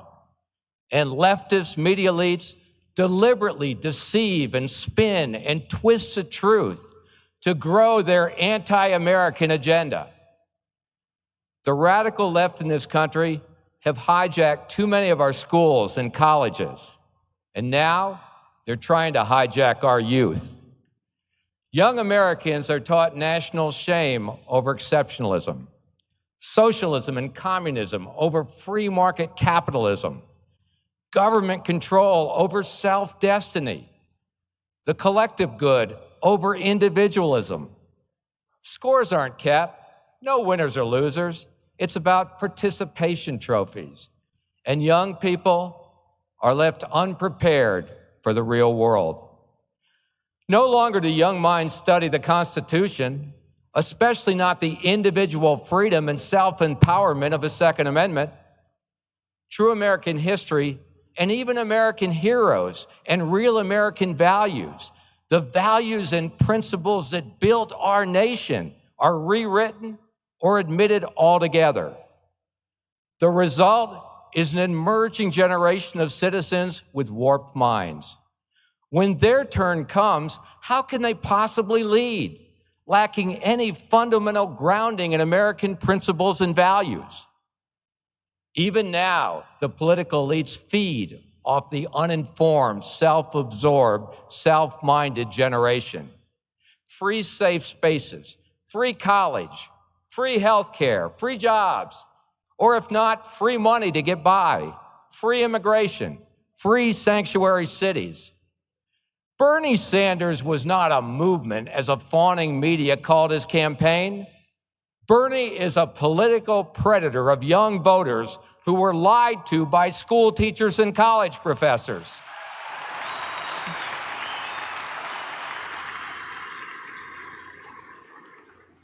Set up for his message of big government socialism. Free, free, free for me. No one told the truth about how that free stuff was going to be paid for. It was all one big fat lie. And the media, they were in on the lie from the start because it fit their agenda. When did the media stop being journalists and start becoming PR flacks for the destruction of our country?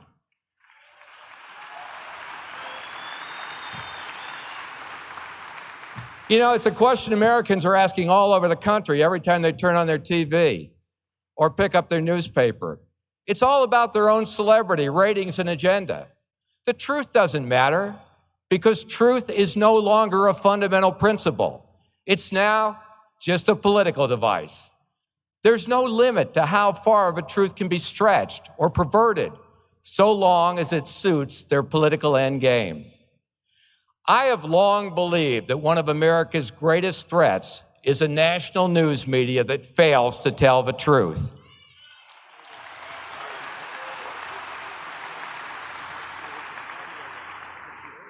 Theirs is too often a calculated campaign to destroy honest truth, to pervert it, to dictate how we should think, how we should feel, or how we should act.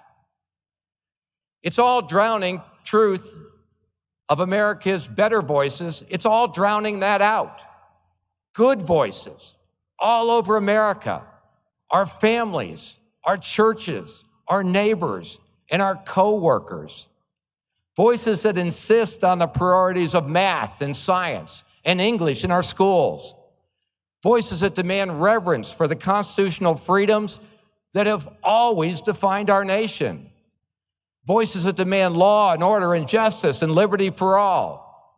America's better voices right here in this room today that cry out for the values and the freedom that we hold dear and demand that left-wing social engineers leave us and our families and our children alone.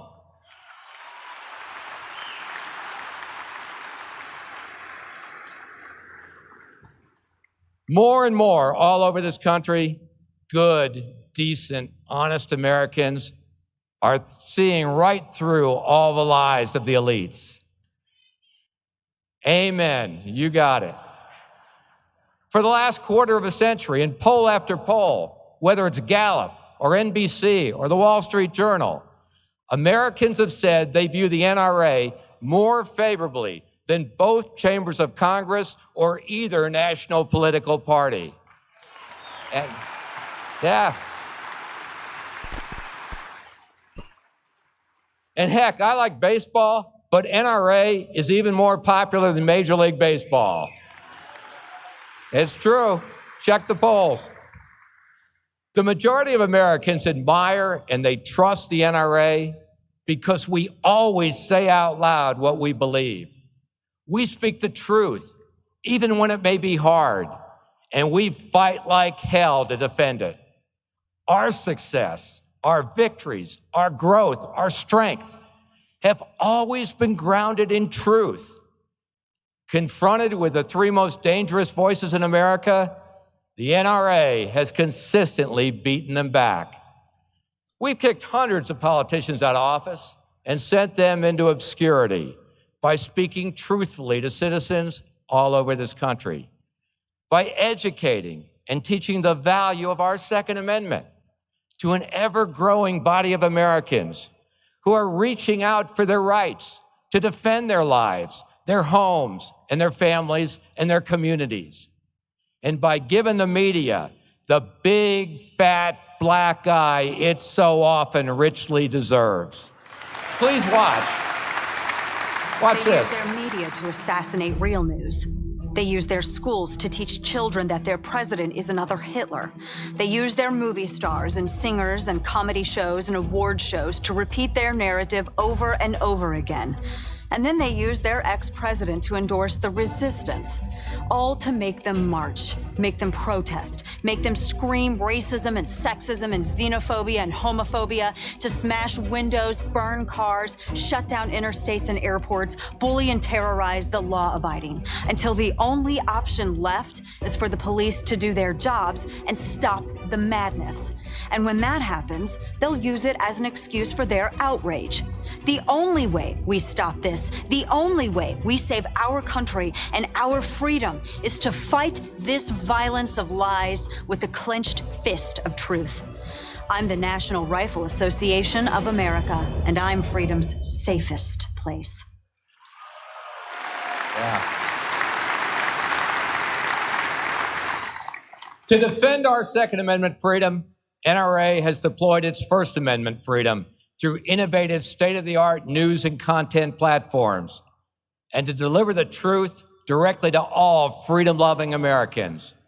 We're all over the country, and you can see it now on NRATV.com, including the latest on NRA Carry Guard. You know, back in 1987, it was NRA that launched the National Concealed Carry Movement. We started it. We fought for it in states all over this country. The NRA is the reason today that 15 million Americans legally carry a firearm for personal protection. That's why we've introduced Carry Guard, the most comprehensive level of personal protection, training, education, and insurance for every law-abiding citizen who carries a firearm. It's the most elite, essential, and effective training available. And a Carry Guard card should be in the wallet or purse of every American citizen. Only with the strong voices and new innovative 21st century programs echoing together all over this country can the dangerous voices be overcome. And the National Rifle Association of America is the strongest voice of freedom on the planet.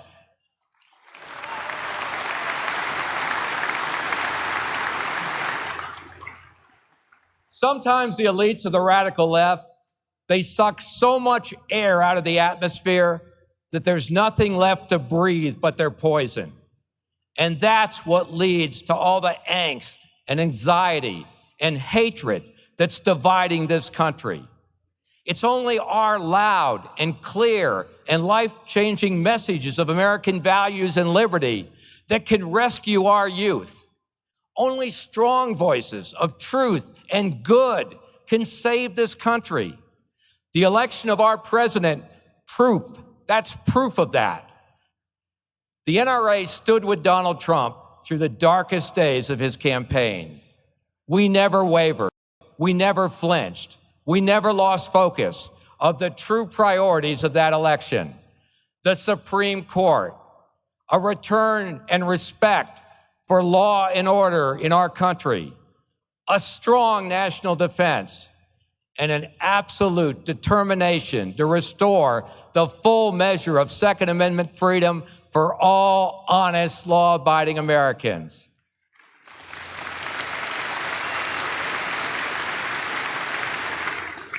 Our victory in that fight has made possible the fights we continue to face, and face them we will. I know that you, all of you, are up for the challenge. And I know gun owners all over this country are eager to again stand and fight for their freedom and fight for their president. We love our country. We cherish our freedom. We believe in America as the greatest nation on earth. And we are all forever proud to be an American. Thank you very much. Thank you. Thank you so much.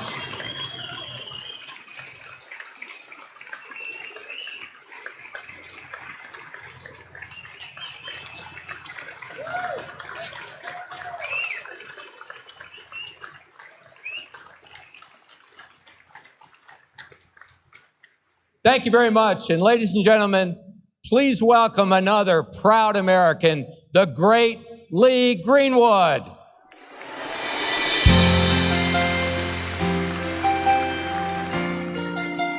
Thank you, Wayne. Hello, patriots. Hello, Americans. If tomorrow all the things were gone, I'd worked for all my life, and I had to start again with just my children and my wife. Thank my lucky stars to be living here today, 'cause the flag still stands for freedom, and they can't take that away. And I'm proud to be an American, where at least I know I'm free. And I won't forget the men who died, who gave that right to me. And I gladly stand up next to you and defend her still today. 'Cause there ain't no doubt I love this land. Sing it! God bless the USA.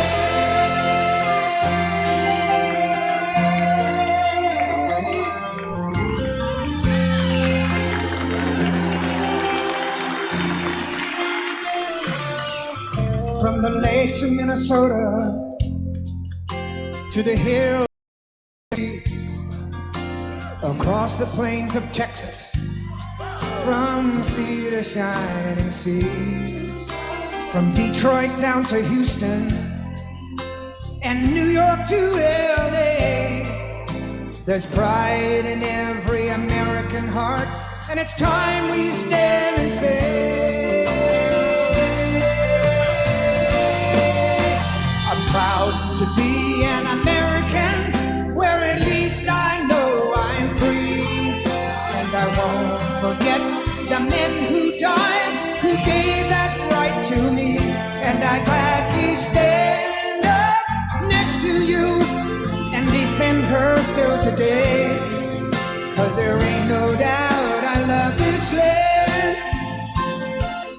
God bless the NRA.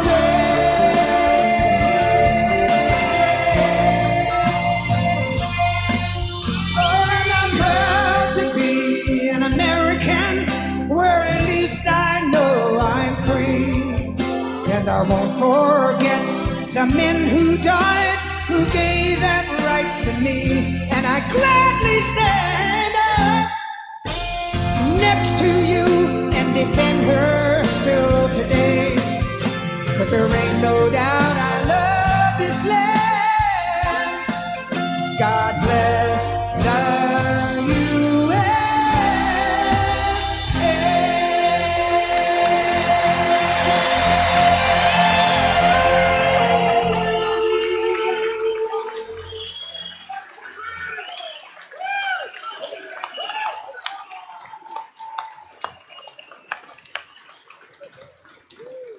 Lee Greenwood, everybody. Let's give him another round of applause. Anyone here proud to be an American?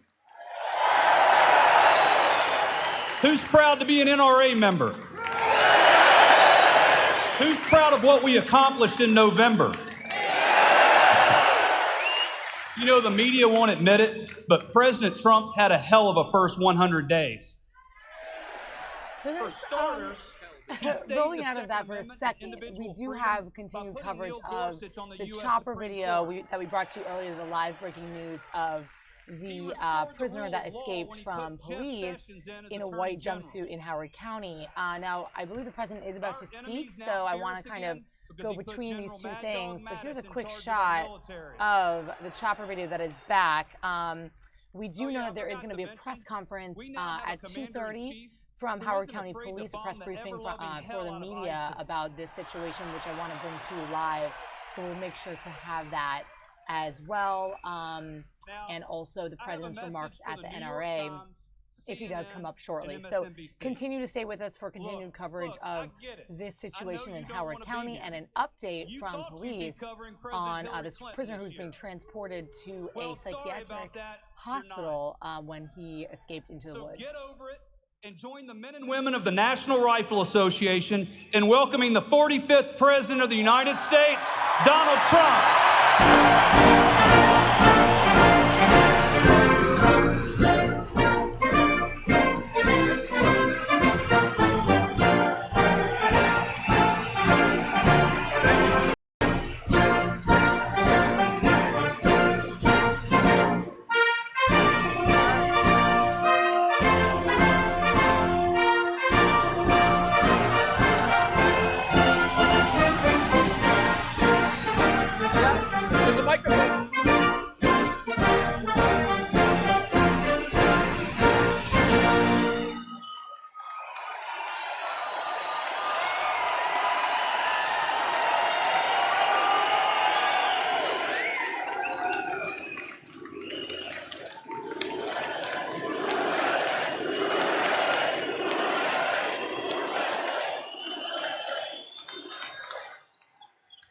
Thank you, Chris, for that kind introduction and for your tremendous work on behalf of our Second Amendment. Thank you very much. I want to also thank Wayne LaPierre for his unflinching leadership in the fight for freedom. Wayne, thank you very much. Great. I'd also like to congratulate Karen Handel on her incredible fight in Georgia 6. The election takes place on June 20th. And by the way, on primaries, let's not have 11 Republicans running for the same position again. It's too nerve-shattering. She's totally for the NRA, and she's totally for the Second Amendment, so get out and vote. You know, she's running against someone who's going to raise your taxes to the sky, destroy your health care, and he's for open borders, lots of crime, and he's not even able to vote in the district that he's running in. Other than that, I think he's doing a fantastic job, right? So get out and vote for Karen. Also, my friend, he's become a friend because there's nobody that does it like Lee Greenwood. Wow.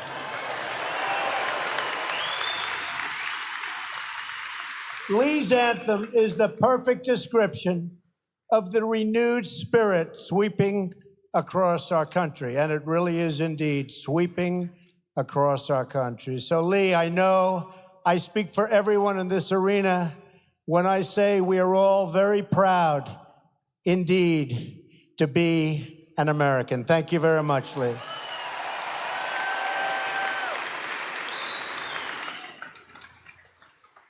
No one was more proud to be American than the beloved patriot, and you know who I'm talking about. We remember on gatherings like today, your former 5-term president, the late Charlton Heston. How good was Charlton? And I remember Charlton, he was out there fighting when maybe a lot of people didn't want to be fighting. He was out there for a long time. He was a great guy. And it's truly wonderful to be back in Atlanta and back with my friends at the NRA. You're my friends, believe me.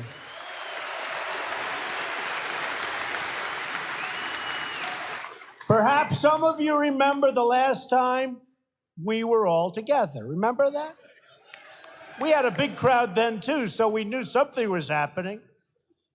But it was in the middle of a historic political year and in the middle of a truly historic election. What fun that was, November 8th. Wasn't that a great evening? Do you remember that evening? Remember that? Remember they were saying, we have breaking news. Donald Trump has won the state of Michigan. They go, Michigan, how did that happen? Donald Trump has won the state of Wisconsin. Whoa. But earlier in the evening, remember, Florida, North Carolina, South Carolina, Pennsylvania, all the way up. We ran up the East Coast. And you know, the Republicans have a tremendous disadvantage in the Electoral College. You know that. And tremendous disadvantage. And to run the whole East Coast, and then you go with Iowa and Ohio and all of the different states. It was a great evening, one that a lot of people will never forget. A lot of people. Not going to forget that evening. And remember they said, there is no path to 270. For months I was hearing that. You know, they're trying to suppress the vote. So they keep saying it. So people say, you know, I really like Trump. He loves the Second Amendment. He loves the NRA. I love him, but let's go to the movie because he can't win because they're trying to suppress the vote. But they say, I mean, hundreds of times I heard, there is no vote, you know, there's no route. They'd say, there is no route to 270. And we ended up with 306. So they were right. Not 270, 306.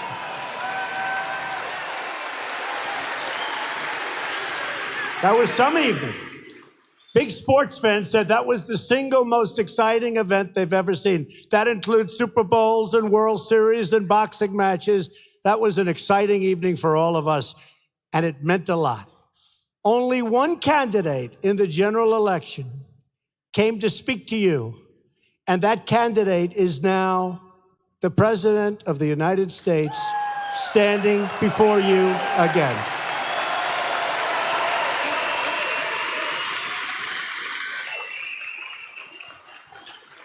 I have a feeling that in the next election, you're going to be swamped with candidates, but you're not going to be wasting your time. You'll have plenty of those Democrats coming over, and you're going to say, no, sir, no, thank you. No, ma'am, perhaps, ma'am. It may be Pocahontas. Remember that.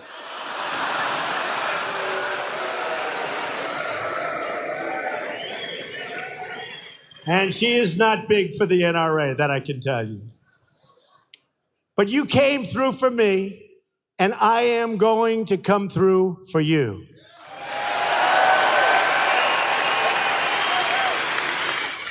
I was proud to receive the NRA's earliest endorsement in the history of the organization. And today I am also proud to be the first sitting president to address the NRA Leadership Forum since our wonderful Ronald Reagan in 1983. And I want to thank each and every one of you, not only for your help electing true friends of the Second Amendment, but for everything you do to defend our flag and our freedom. With your activism, you help safeguard the freedoms of our soldiers who have bled and died for us on the battlefields. And I know we have many veterans in the audience today, and we want to give them a big, big, beautiful round of applause.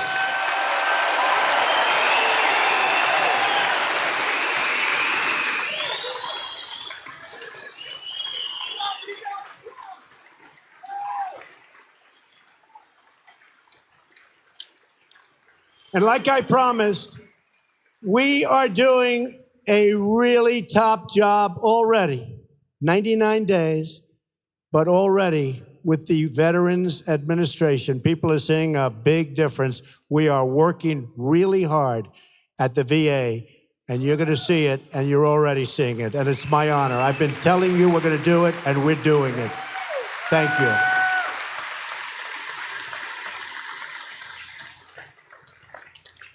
The NRA protects in our capitals and legislative houses the freedoms that our service members have won for us on those incredible battlefields. And it's been a tough fight against those who would go so far as to ban private gun ownership entirely. But I am here to deliver you good news. And I can tell you that Wayne and Chris have been fighting with me long and hard to make sure that we were with you today, not somebody else with an empty podium, because believe me, the podium would have been empty. They fought long and hard, and I think you folks cannot thank them enough. They were with us all the way, right from the beginning. But we have news that you've been waiting for a long time. The 8-year assault on your Second Amendment freedoms has come to a crashing end.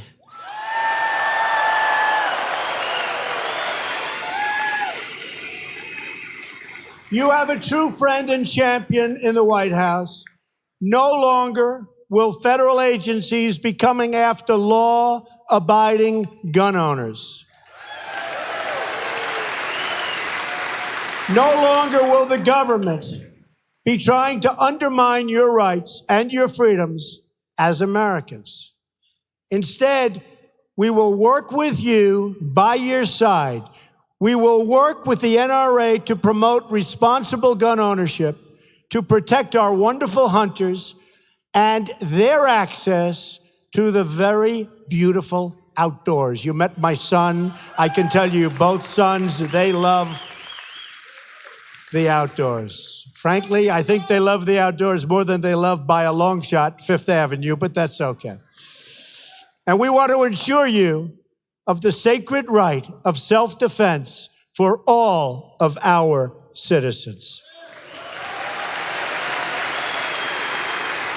When I spoke to this forum last year, our nation was still mourning the loss of a giant, a great defender of the Constitution, Justice Antonin Scalia.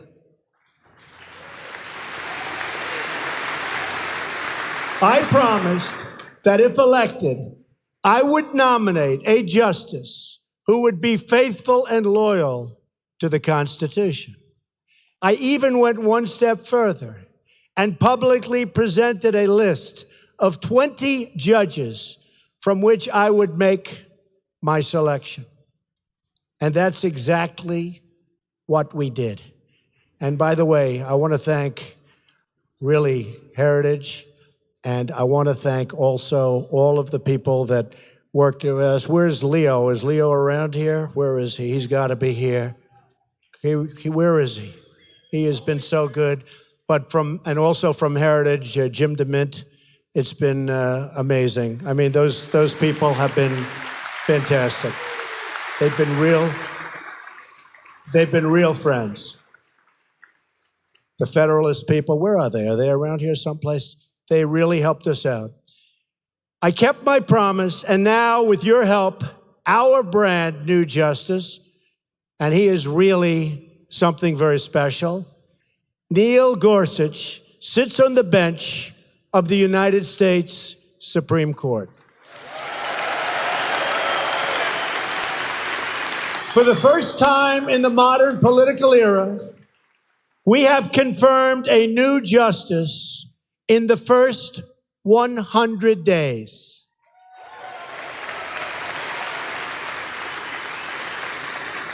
The last time that happened was 136 years ago in 1881. Now, we won't get any credit for this, but don't worry about it. The credit is in the audience, right? The credit is in the audience.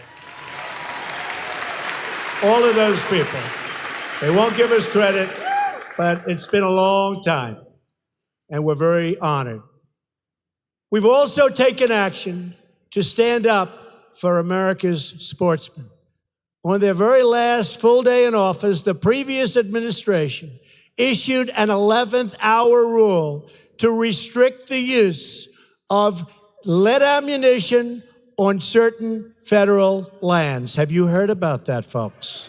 I'm shocked to hear that. You've all heard about that. You've heard about that. On his first day as Secretary of the Interior, Ryan Zinke eliminated the previous administration's ammunition ban.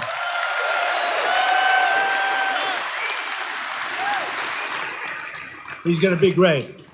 Ryan's going to be great. We have also moved very quickly to restore something gun owners care about very, very much. It's called the rule of law. We have made clear that our administration will always stand with the incredible men and women of law enforcement. In fact, countless members of law enforcement are also members of the NRA because our police know that responsible gun ownership saves lives and that the right of self-defense is essential to public safety. Do we all agree with that?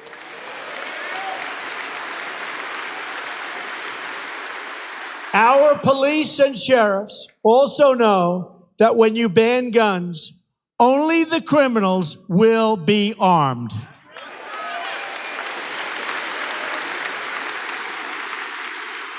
For too long, Washington has gone after law-abiding gun owners while making life easier for criminals, drug dealers, traffickers, and gang members. MS-13, you know about MS-13? It's not pleasant for them anymore, folks. It's not pleasant for them anymore. That's a bad group. Not pleasant for MS-13. Get them the hell out of here, right? Get them out. We are protecting the freedoms of law-abiding Americans, and we are going after the criminal gangs and cartels that prey on our innocent citizens, and we are really going after them. As members of the NRA know well, some of the most important decisions a president can make are appointments. And I've appointed people who believe in law, order, and justice.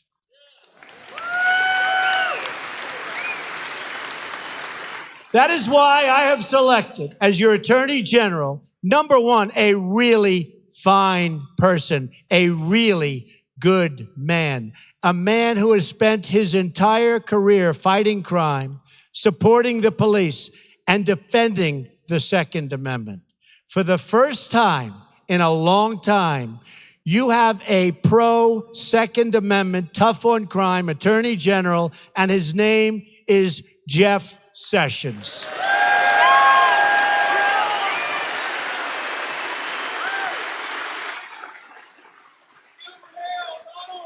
And Attorney General Sessions is putting our priorities into action. He's going after the drug dealers who are peddling their poison all over our streets and destroying our youth. He's going after the gang members who threaten our children. And he's fully enforcing our immigration laws in all 50 states. And you know what? It's about time.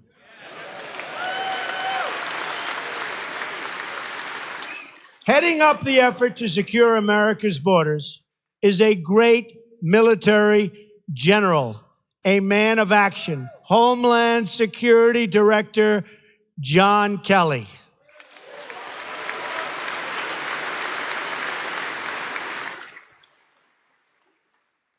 Secretary Kelly, who used to be General Kelly, is following through on my pledge to protect the borders, remove criminal aliens, and stop the drugs from pouring into our country.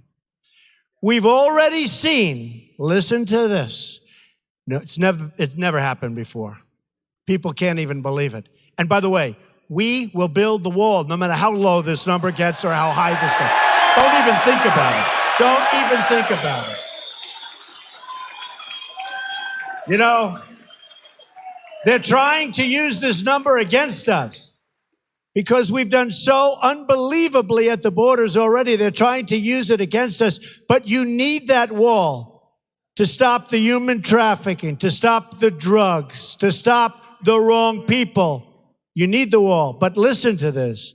We've already seen a 73% decrease, never happened before, in illegal immigration on the southern border since my election. 73%.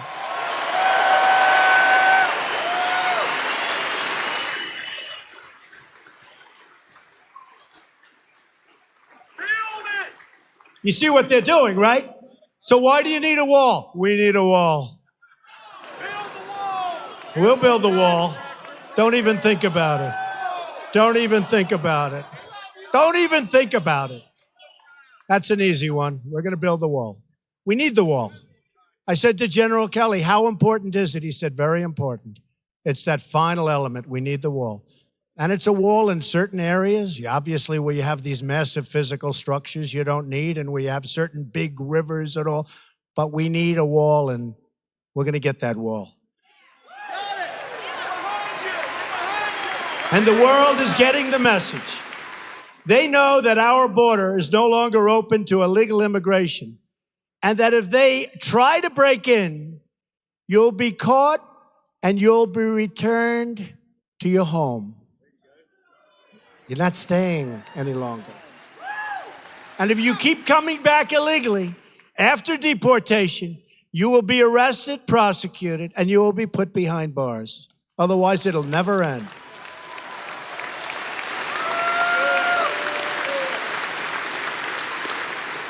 Let's also remember that immigration security is national security. We've seen the attacks from 9/11 to Boston to San Bernardino. Hundreds of individuals from other countries have been charged with terrorism-related offenses in the United States. We spend billions and billions of dollars on security all over the world. But then we allow radical Islamic terrorists to enter right through our front door. That's not going to happen anymore.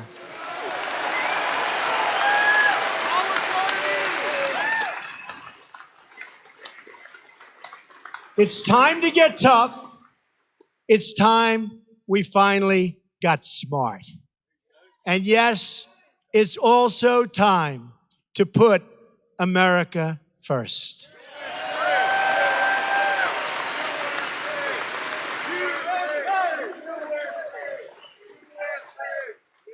And perhaps I see all of those beautiful red and white hats. But we will never forget our favorite slogan of them all, Make America Great Again. Right? Keeping our community safe and protecting our freedoms also requires the cooperation of our state leaders. We have some incredible pro-Second Amendment governors here at the NRA conference, including Governor Scott of Florida. Where's Governor Scott? Where's? Great guy, doing a great job. Governor Bryant of Mississippi, what a wonderful place. Governor Bryant is here. Thank you. Governor Deal of Georgia.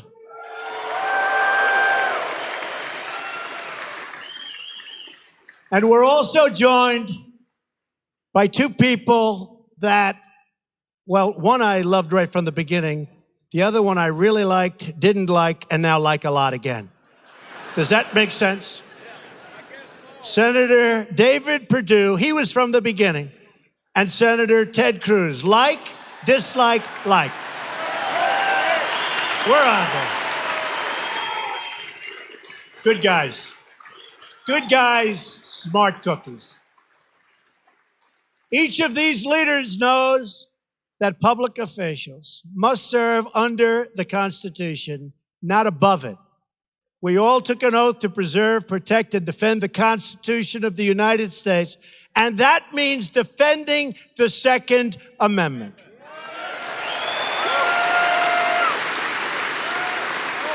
So let me make a simple promise to every one of the freedom-loving Americans in the audience today.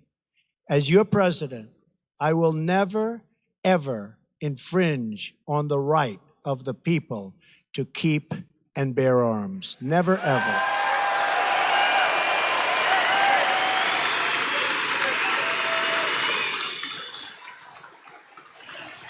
Freedom is not a gift from government. Freedom is a gift from God.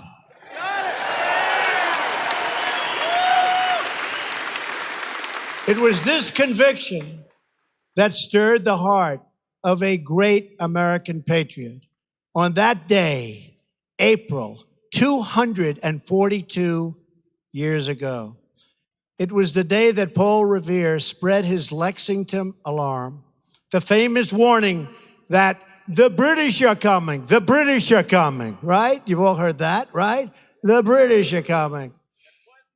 Now we have other people trying to come, but believe me, they're not going to be successful. That I can tell you.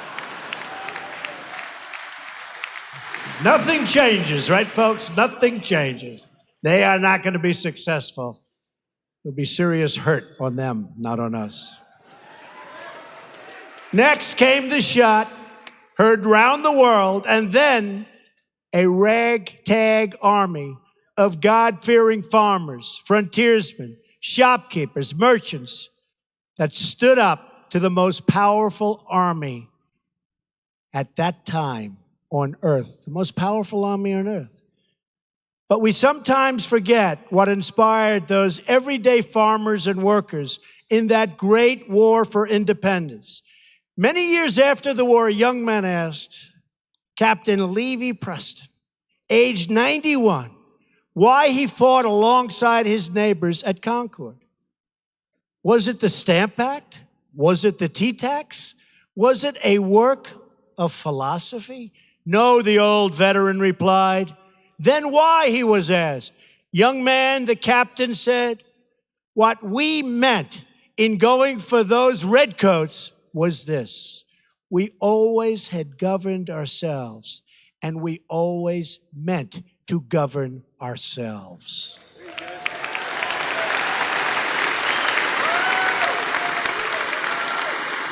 Captain Preston's words are a reminder of what this organization and my administration are all about. The right of a sovereign people to govern their own affairs and govern them properly.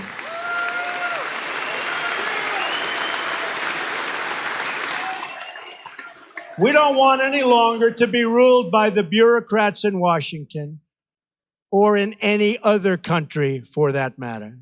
In America, we are ruled by our citizens. We are ruled by each and every one of you. but we can't be complacent. These are dangerous times. These are horrible times for certain obvious reasons, but we're going to make them great times again. Every day, we are up against those who would take away our freedoms, restrict our liberties, and even those who want to abolish the Second Amendment. We must be vigilant, and I know you are all up to the task. Since the first generation of Americans stood strong at Concord, each generation to follow has answered the call to defend freedom in their time. That is why we are here today, to defend freedom for our children, to defend the liberty of all Americans, and to defend the right of a free and sovereign people to keep and bear arms. I greatly appreciated your support on November 8th in what will hopefully be one of the most important and positive elections for the United States of all time. And to the NRA, I can proudly say, I will never, ever let you down. Thank you. God bless you. God bless our Constitution. And God bless America. Thank you very much. Thank you. Thank you. So President Trump in Atlanta there at the convention, the annual convention for the National Rifle Association. I'm going to bring you now over to an update on our escaped prisoner situation in Howard County, Maryland. Totally switching gears here as we roll out of this convention where President Trump seemed to harken back to the days of the campaign. Quite a raucous speech and raucous audience. Listening to his words about gun control and a little performance, of course, by Lee Greenwood beforehand. We're going to switch gears totally and bring you over here. Let's go to Maryland. You can see right below my face here, we're setting up for this shot. It's going to be a press conference from Howard County Police, an update on this escaped prisoner that you see in the bottom right of your screen. That is David Watson, age 28. If you were with us this morning, you saw the breaking news about him as a suspect. Age 28, white male, escaped prisoner. He escaped police custody when they were transporting him to a psychiatric hospital in Jessup, Maryland. Now, this press conference is going to be held in the parking lot of 8450 Dorsey Run Road in Jessup. That is the address of Clifton T. Perkins Hospital Center, where they were bringing this suspect. So take a look at this as we set up this shot. We're going to bring you this press conference live, this update on what is happening there in Howard County and this search. What we do know is that he escaped police custody in a white jumpsuit and allegedly ran into a wooded area where there then was a wide search by Howard County Police with canine units and patrol officers searching a wide area. We had chopper video of that earlier, and we're going to bring you this update live. That's coming up next.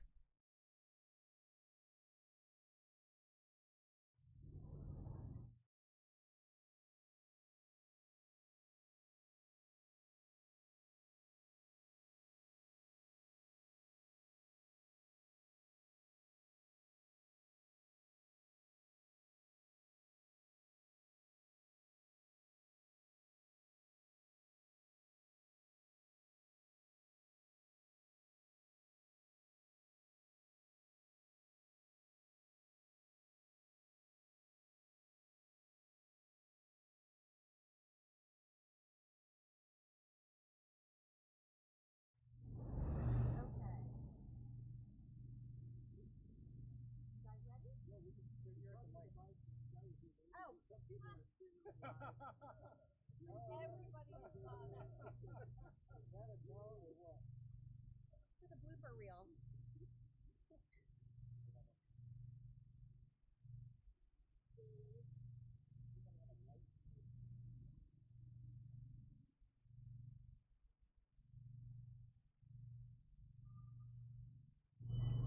Everybody good? Yep, anytime. So before we start, I want to clarify that there are 3 different agencies involved in this case in some way. The prisoner escaped here in Howard County. So the search is a Howard County investigation. He was in the custody of Wicomico County Detention Center guards at the time of the escape. So there are going to be some questions that you might have that I won't be able to answer for you, and I'll have to refer you back to the detention center in Wicomico County. He also is currently serving an extended sentence in a detention center in Delaware, and that's where he currently has been housed for some period of time. I also don't have information about his Delaware charges or his reasons for incarceration there in great detail. I can give you what I know. So let's talk about the incident that happened here first. At around 9:40 this morning, a van arrived here at this location in Howard County, Clifton T. Perkins Psychiatric Hospital. The van was from Wicomico County Detention Center, and inside were 2 guards and a prisoner named David M. Watson. A guard opened the door after the van stopped in the parking lot, and Watson, who was the only occupant, pushed the guard to the ground and ran into the woods. We did find handcuffs and a waist chain on the scene. It's unconfirmed at this time whether or not he was wearing leg shackles when he was secured. At about 9:46, we got a call into Howard County Police that there'd been an escape. We initiated a search, which is now assisted by Maryland State Police and Anne Arundel County Police. That includes canines, helicopters. We've got officers in uniform and in plain clothes in a very, very wide perimeter in the area. Again, the prisoner's name is David M. Watson. He's described as a white male, 28 years old. He was last seen running into a wooded area near Dorsey Run Road. He was wearing all white clothing. And we did find a couple of articles of clothing in the woods. So we can't confirm for sure what he may be wearing at this time. There have been no sightings of him since the escape occurred. We don't believe that he's armed. The guards from the detention center do carry weapons. However, they had secured those weapons in lock boxes inside the van before they opened the door, so we don't believe that he had access to a weapon. And there's no indication at this time whether this was something that was planned in advance or if it was something impulsive, an impulsive act in the moment. We don't have any indication of contacts for him here in the area, and we've had no information about communication from him as well. As far as his reason for being here today, it's our understanding that he's currently serving a sentence of more than 100 years in Delaware on attempted murder and related charges.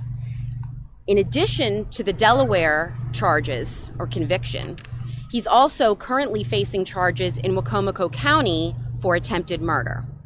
It was for those charges that Wicomico County Detention Center guards drove to Delaware, picked him up, transported him back to Wicomico Detention Center yesterday in preparation for an evaluation this morning that was court ordered for his charges in Maryland. That's why they were coming here this morning. That was supposed to happen at 10 o'clock. He escaped before they ever made it into the hospital or even made contact with the hospital from the parking lot area. So that's everything that we know at this point. I'm happy to take questions and I will answer whatever I can. Sherry, if there's been no sighting of him, you haven't found him, can you explain why the schools that were put on alert nearby have been released and students are being allowed to go about dismissal as usual? Well, at this point, because he's not armed, that concern has been alleviated. In addition, we don't know if he is still in the immediate area or if he may have had someone help him and he could be a distance away at this point. Partly because we've had no local sightings. That indicates he may not be in the area, but of course we are conducting our search to cover every possibility and we are still investigating as if he may be local. There was a scene a bit earlier on Route 32 where it looked like police were approaching some sort of tractor trailer with their guns drawn. Can you shed any light on that? I don't know anything about that. It might have been one of our partnering agencies, but as far as I know, I don't know anything about that. Sure, as far Was this all found in the woods, can you say, as if he had dropped them after he got out of the van and dropped them in the woods? It's my understanding that they were found in the area of the van, the parking lot area, before he fled. So we think that if he was secured, he had taken those things off while he was in the van. And the clothing as well? Well, the clothing we found in the woods. So we think that he ran and then took off a couple of articles of clothing and dropped them in the woods. So he isn't necessarily changed to anything that you're aware of at this point, other than he's taken some things off. What we do know is that every article of clothing that he was wearing was white, and it was not marked with Department of Corrections or any other emblem. So he may have been wearing layers of clothing. We don't know. So we can't assume. But we want anybody who spots someone who meets this description in the area to call 911. Are you talking white as in like a sweatshirt and sweatpants, or sometimes you see almost like a hazmat kind of suit that these prisoners walk out of? No, the clothing was more like casual street clothing. I think sweatpants and like a thermal shirt. But again, we've recovered some of those things, so we're not indicating that people should be looking for that specifically.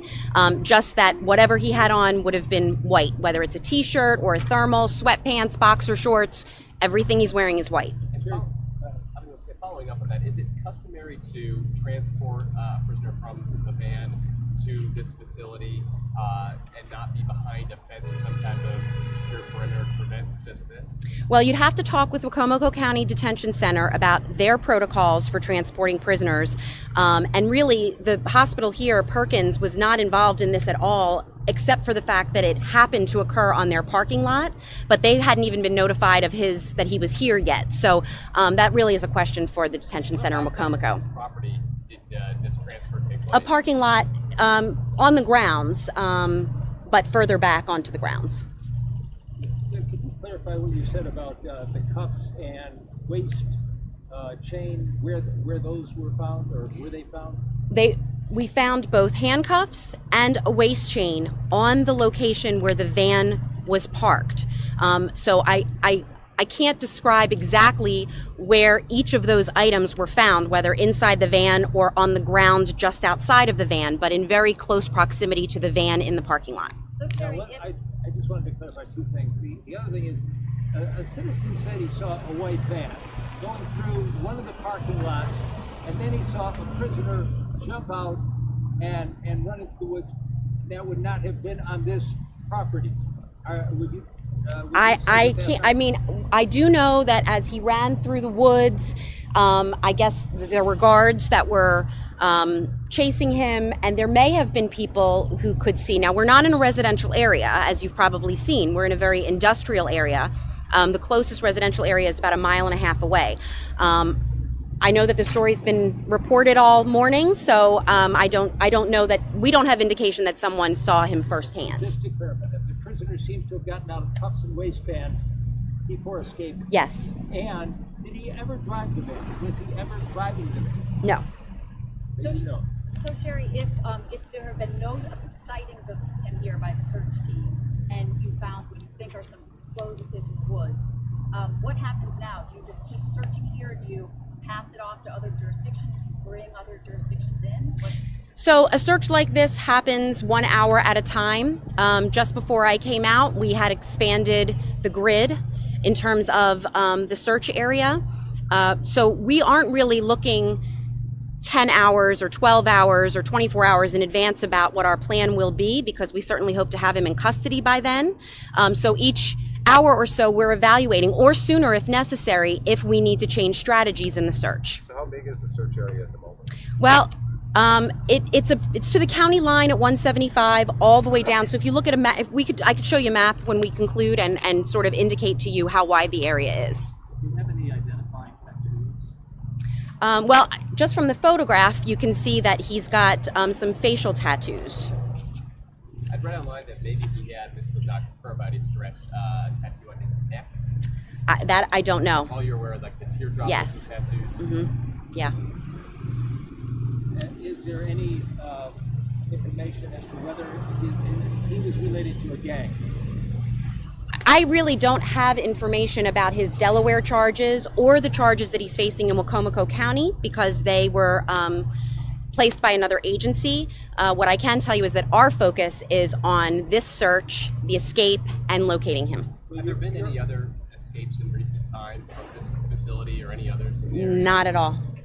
No.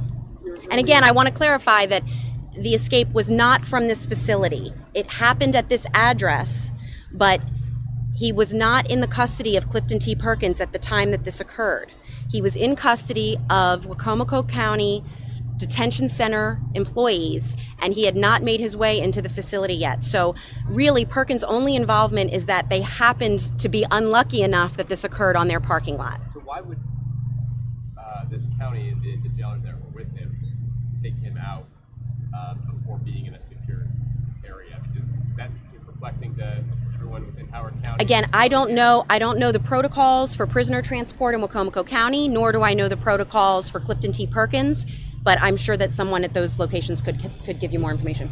In your press release earlier, you said he's serving time for attempted murder of police officers. Are those the charges in Wicomico, or is that the charge in Delaware being up?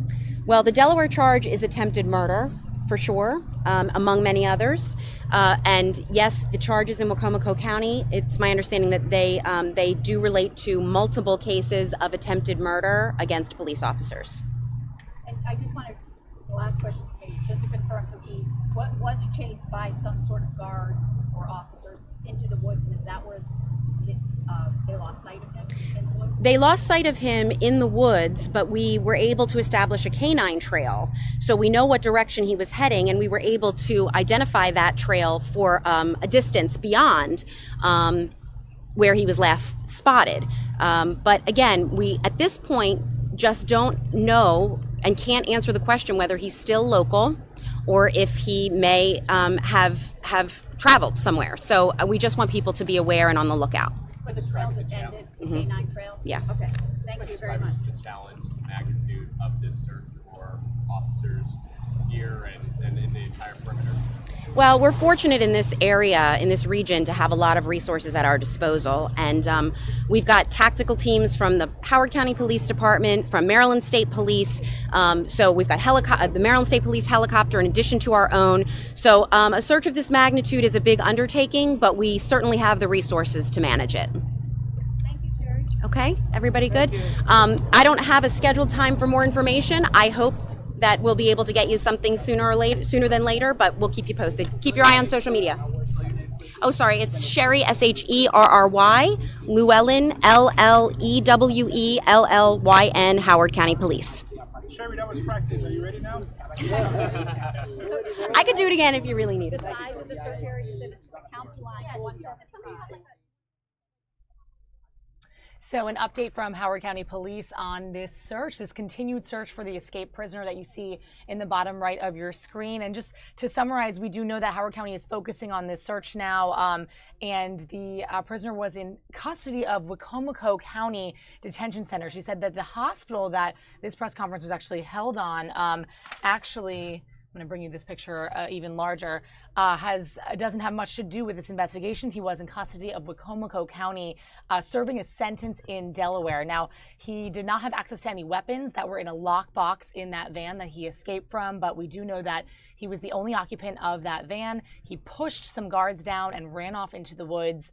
They did find a waist chain and some handcuffs on the premises, so it is believed that he somehow got out of those, and they also found some clothing in the woods. So it seems to be that he took off that clothing and discarded it and is now on the run. So this manhunt continues for this escaped prisoner that you see here. This is the tweet, the original tweet from Howard County Police. Anyone seeing someone of this matching description is asked to call 911 immediately. You guys can stay tuned to our social media, of course, our Facebook page and our live feed and our updated website for more information on this. Our reporter, Paul Wagner, also at Fox 5, will be covering this story, and he'll have more for you on our evening broadcast at 5 o'clock. So once again, just a summary here, an update on this escaped prisoner, the manhunt still underway in Howard County. Thanks for watching, guys.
All right, guys, if you're watching on YouTube, thanks for watching this continued coverage of today's live and breaking events. We had a lot of stuff happening today. Of course, the breaking situation in Howard County and President Trump down in Atlanta, and we're glad you stuck with us. Feel free to chat with us on the YouTube chat and join us every weekday from around 11:30 into the afternoon for breaking news and events. That's going to do it for the show today. But for now, I'm Molly Nevola here in Washington, D.C., and you can continue to watch our social media. Don't forget to check back into our website and our Facebook page for an updated story on this escaped prisoner and anything else that is live and breaking in our area and nationally as well. All right, guys, take care. Have a great weekend. We'll see you on Monday. 1 6 0 dot 7 2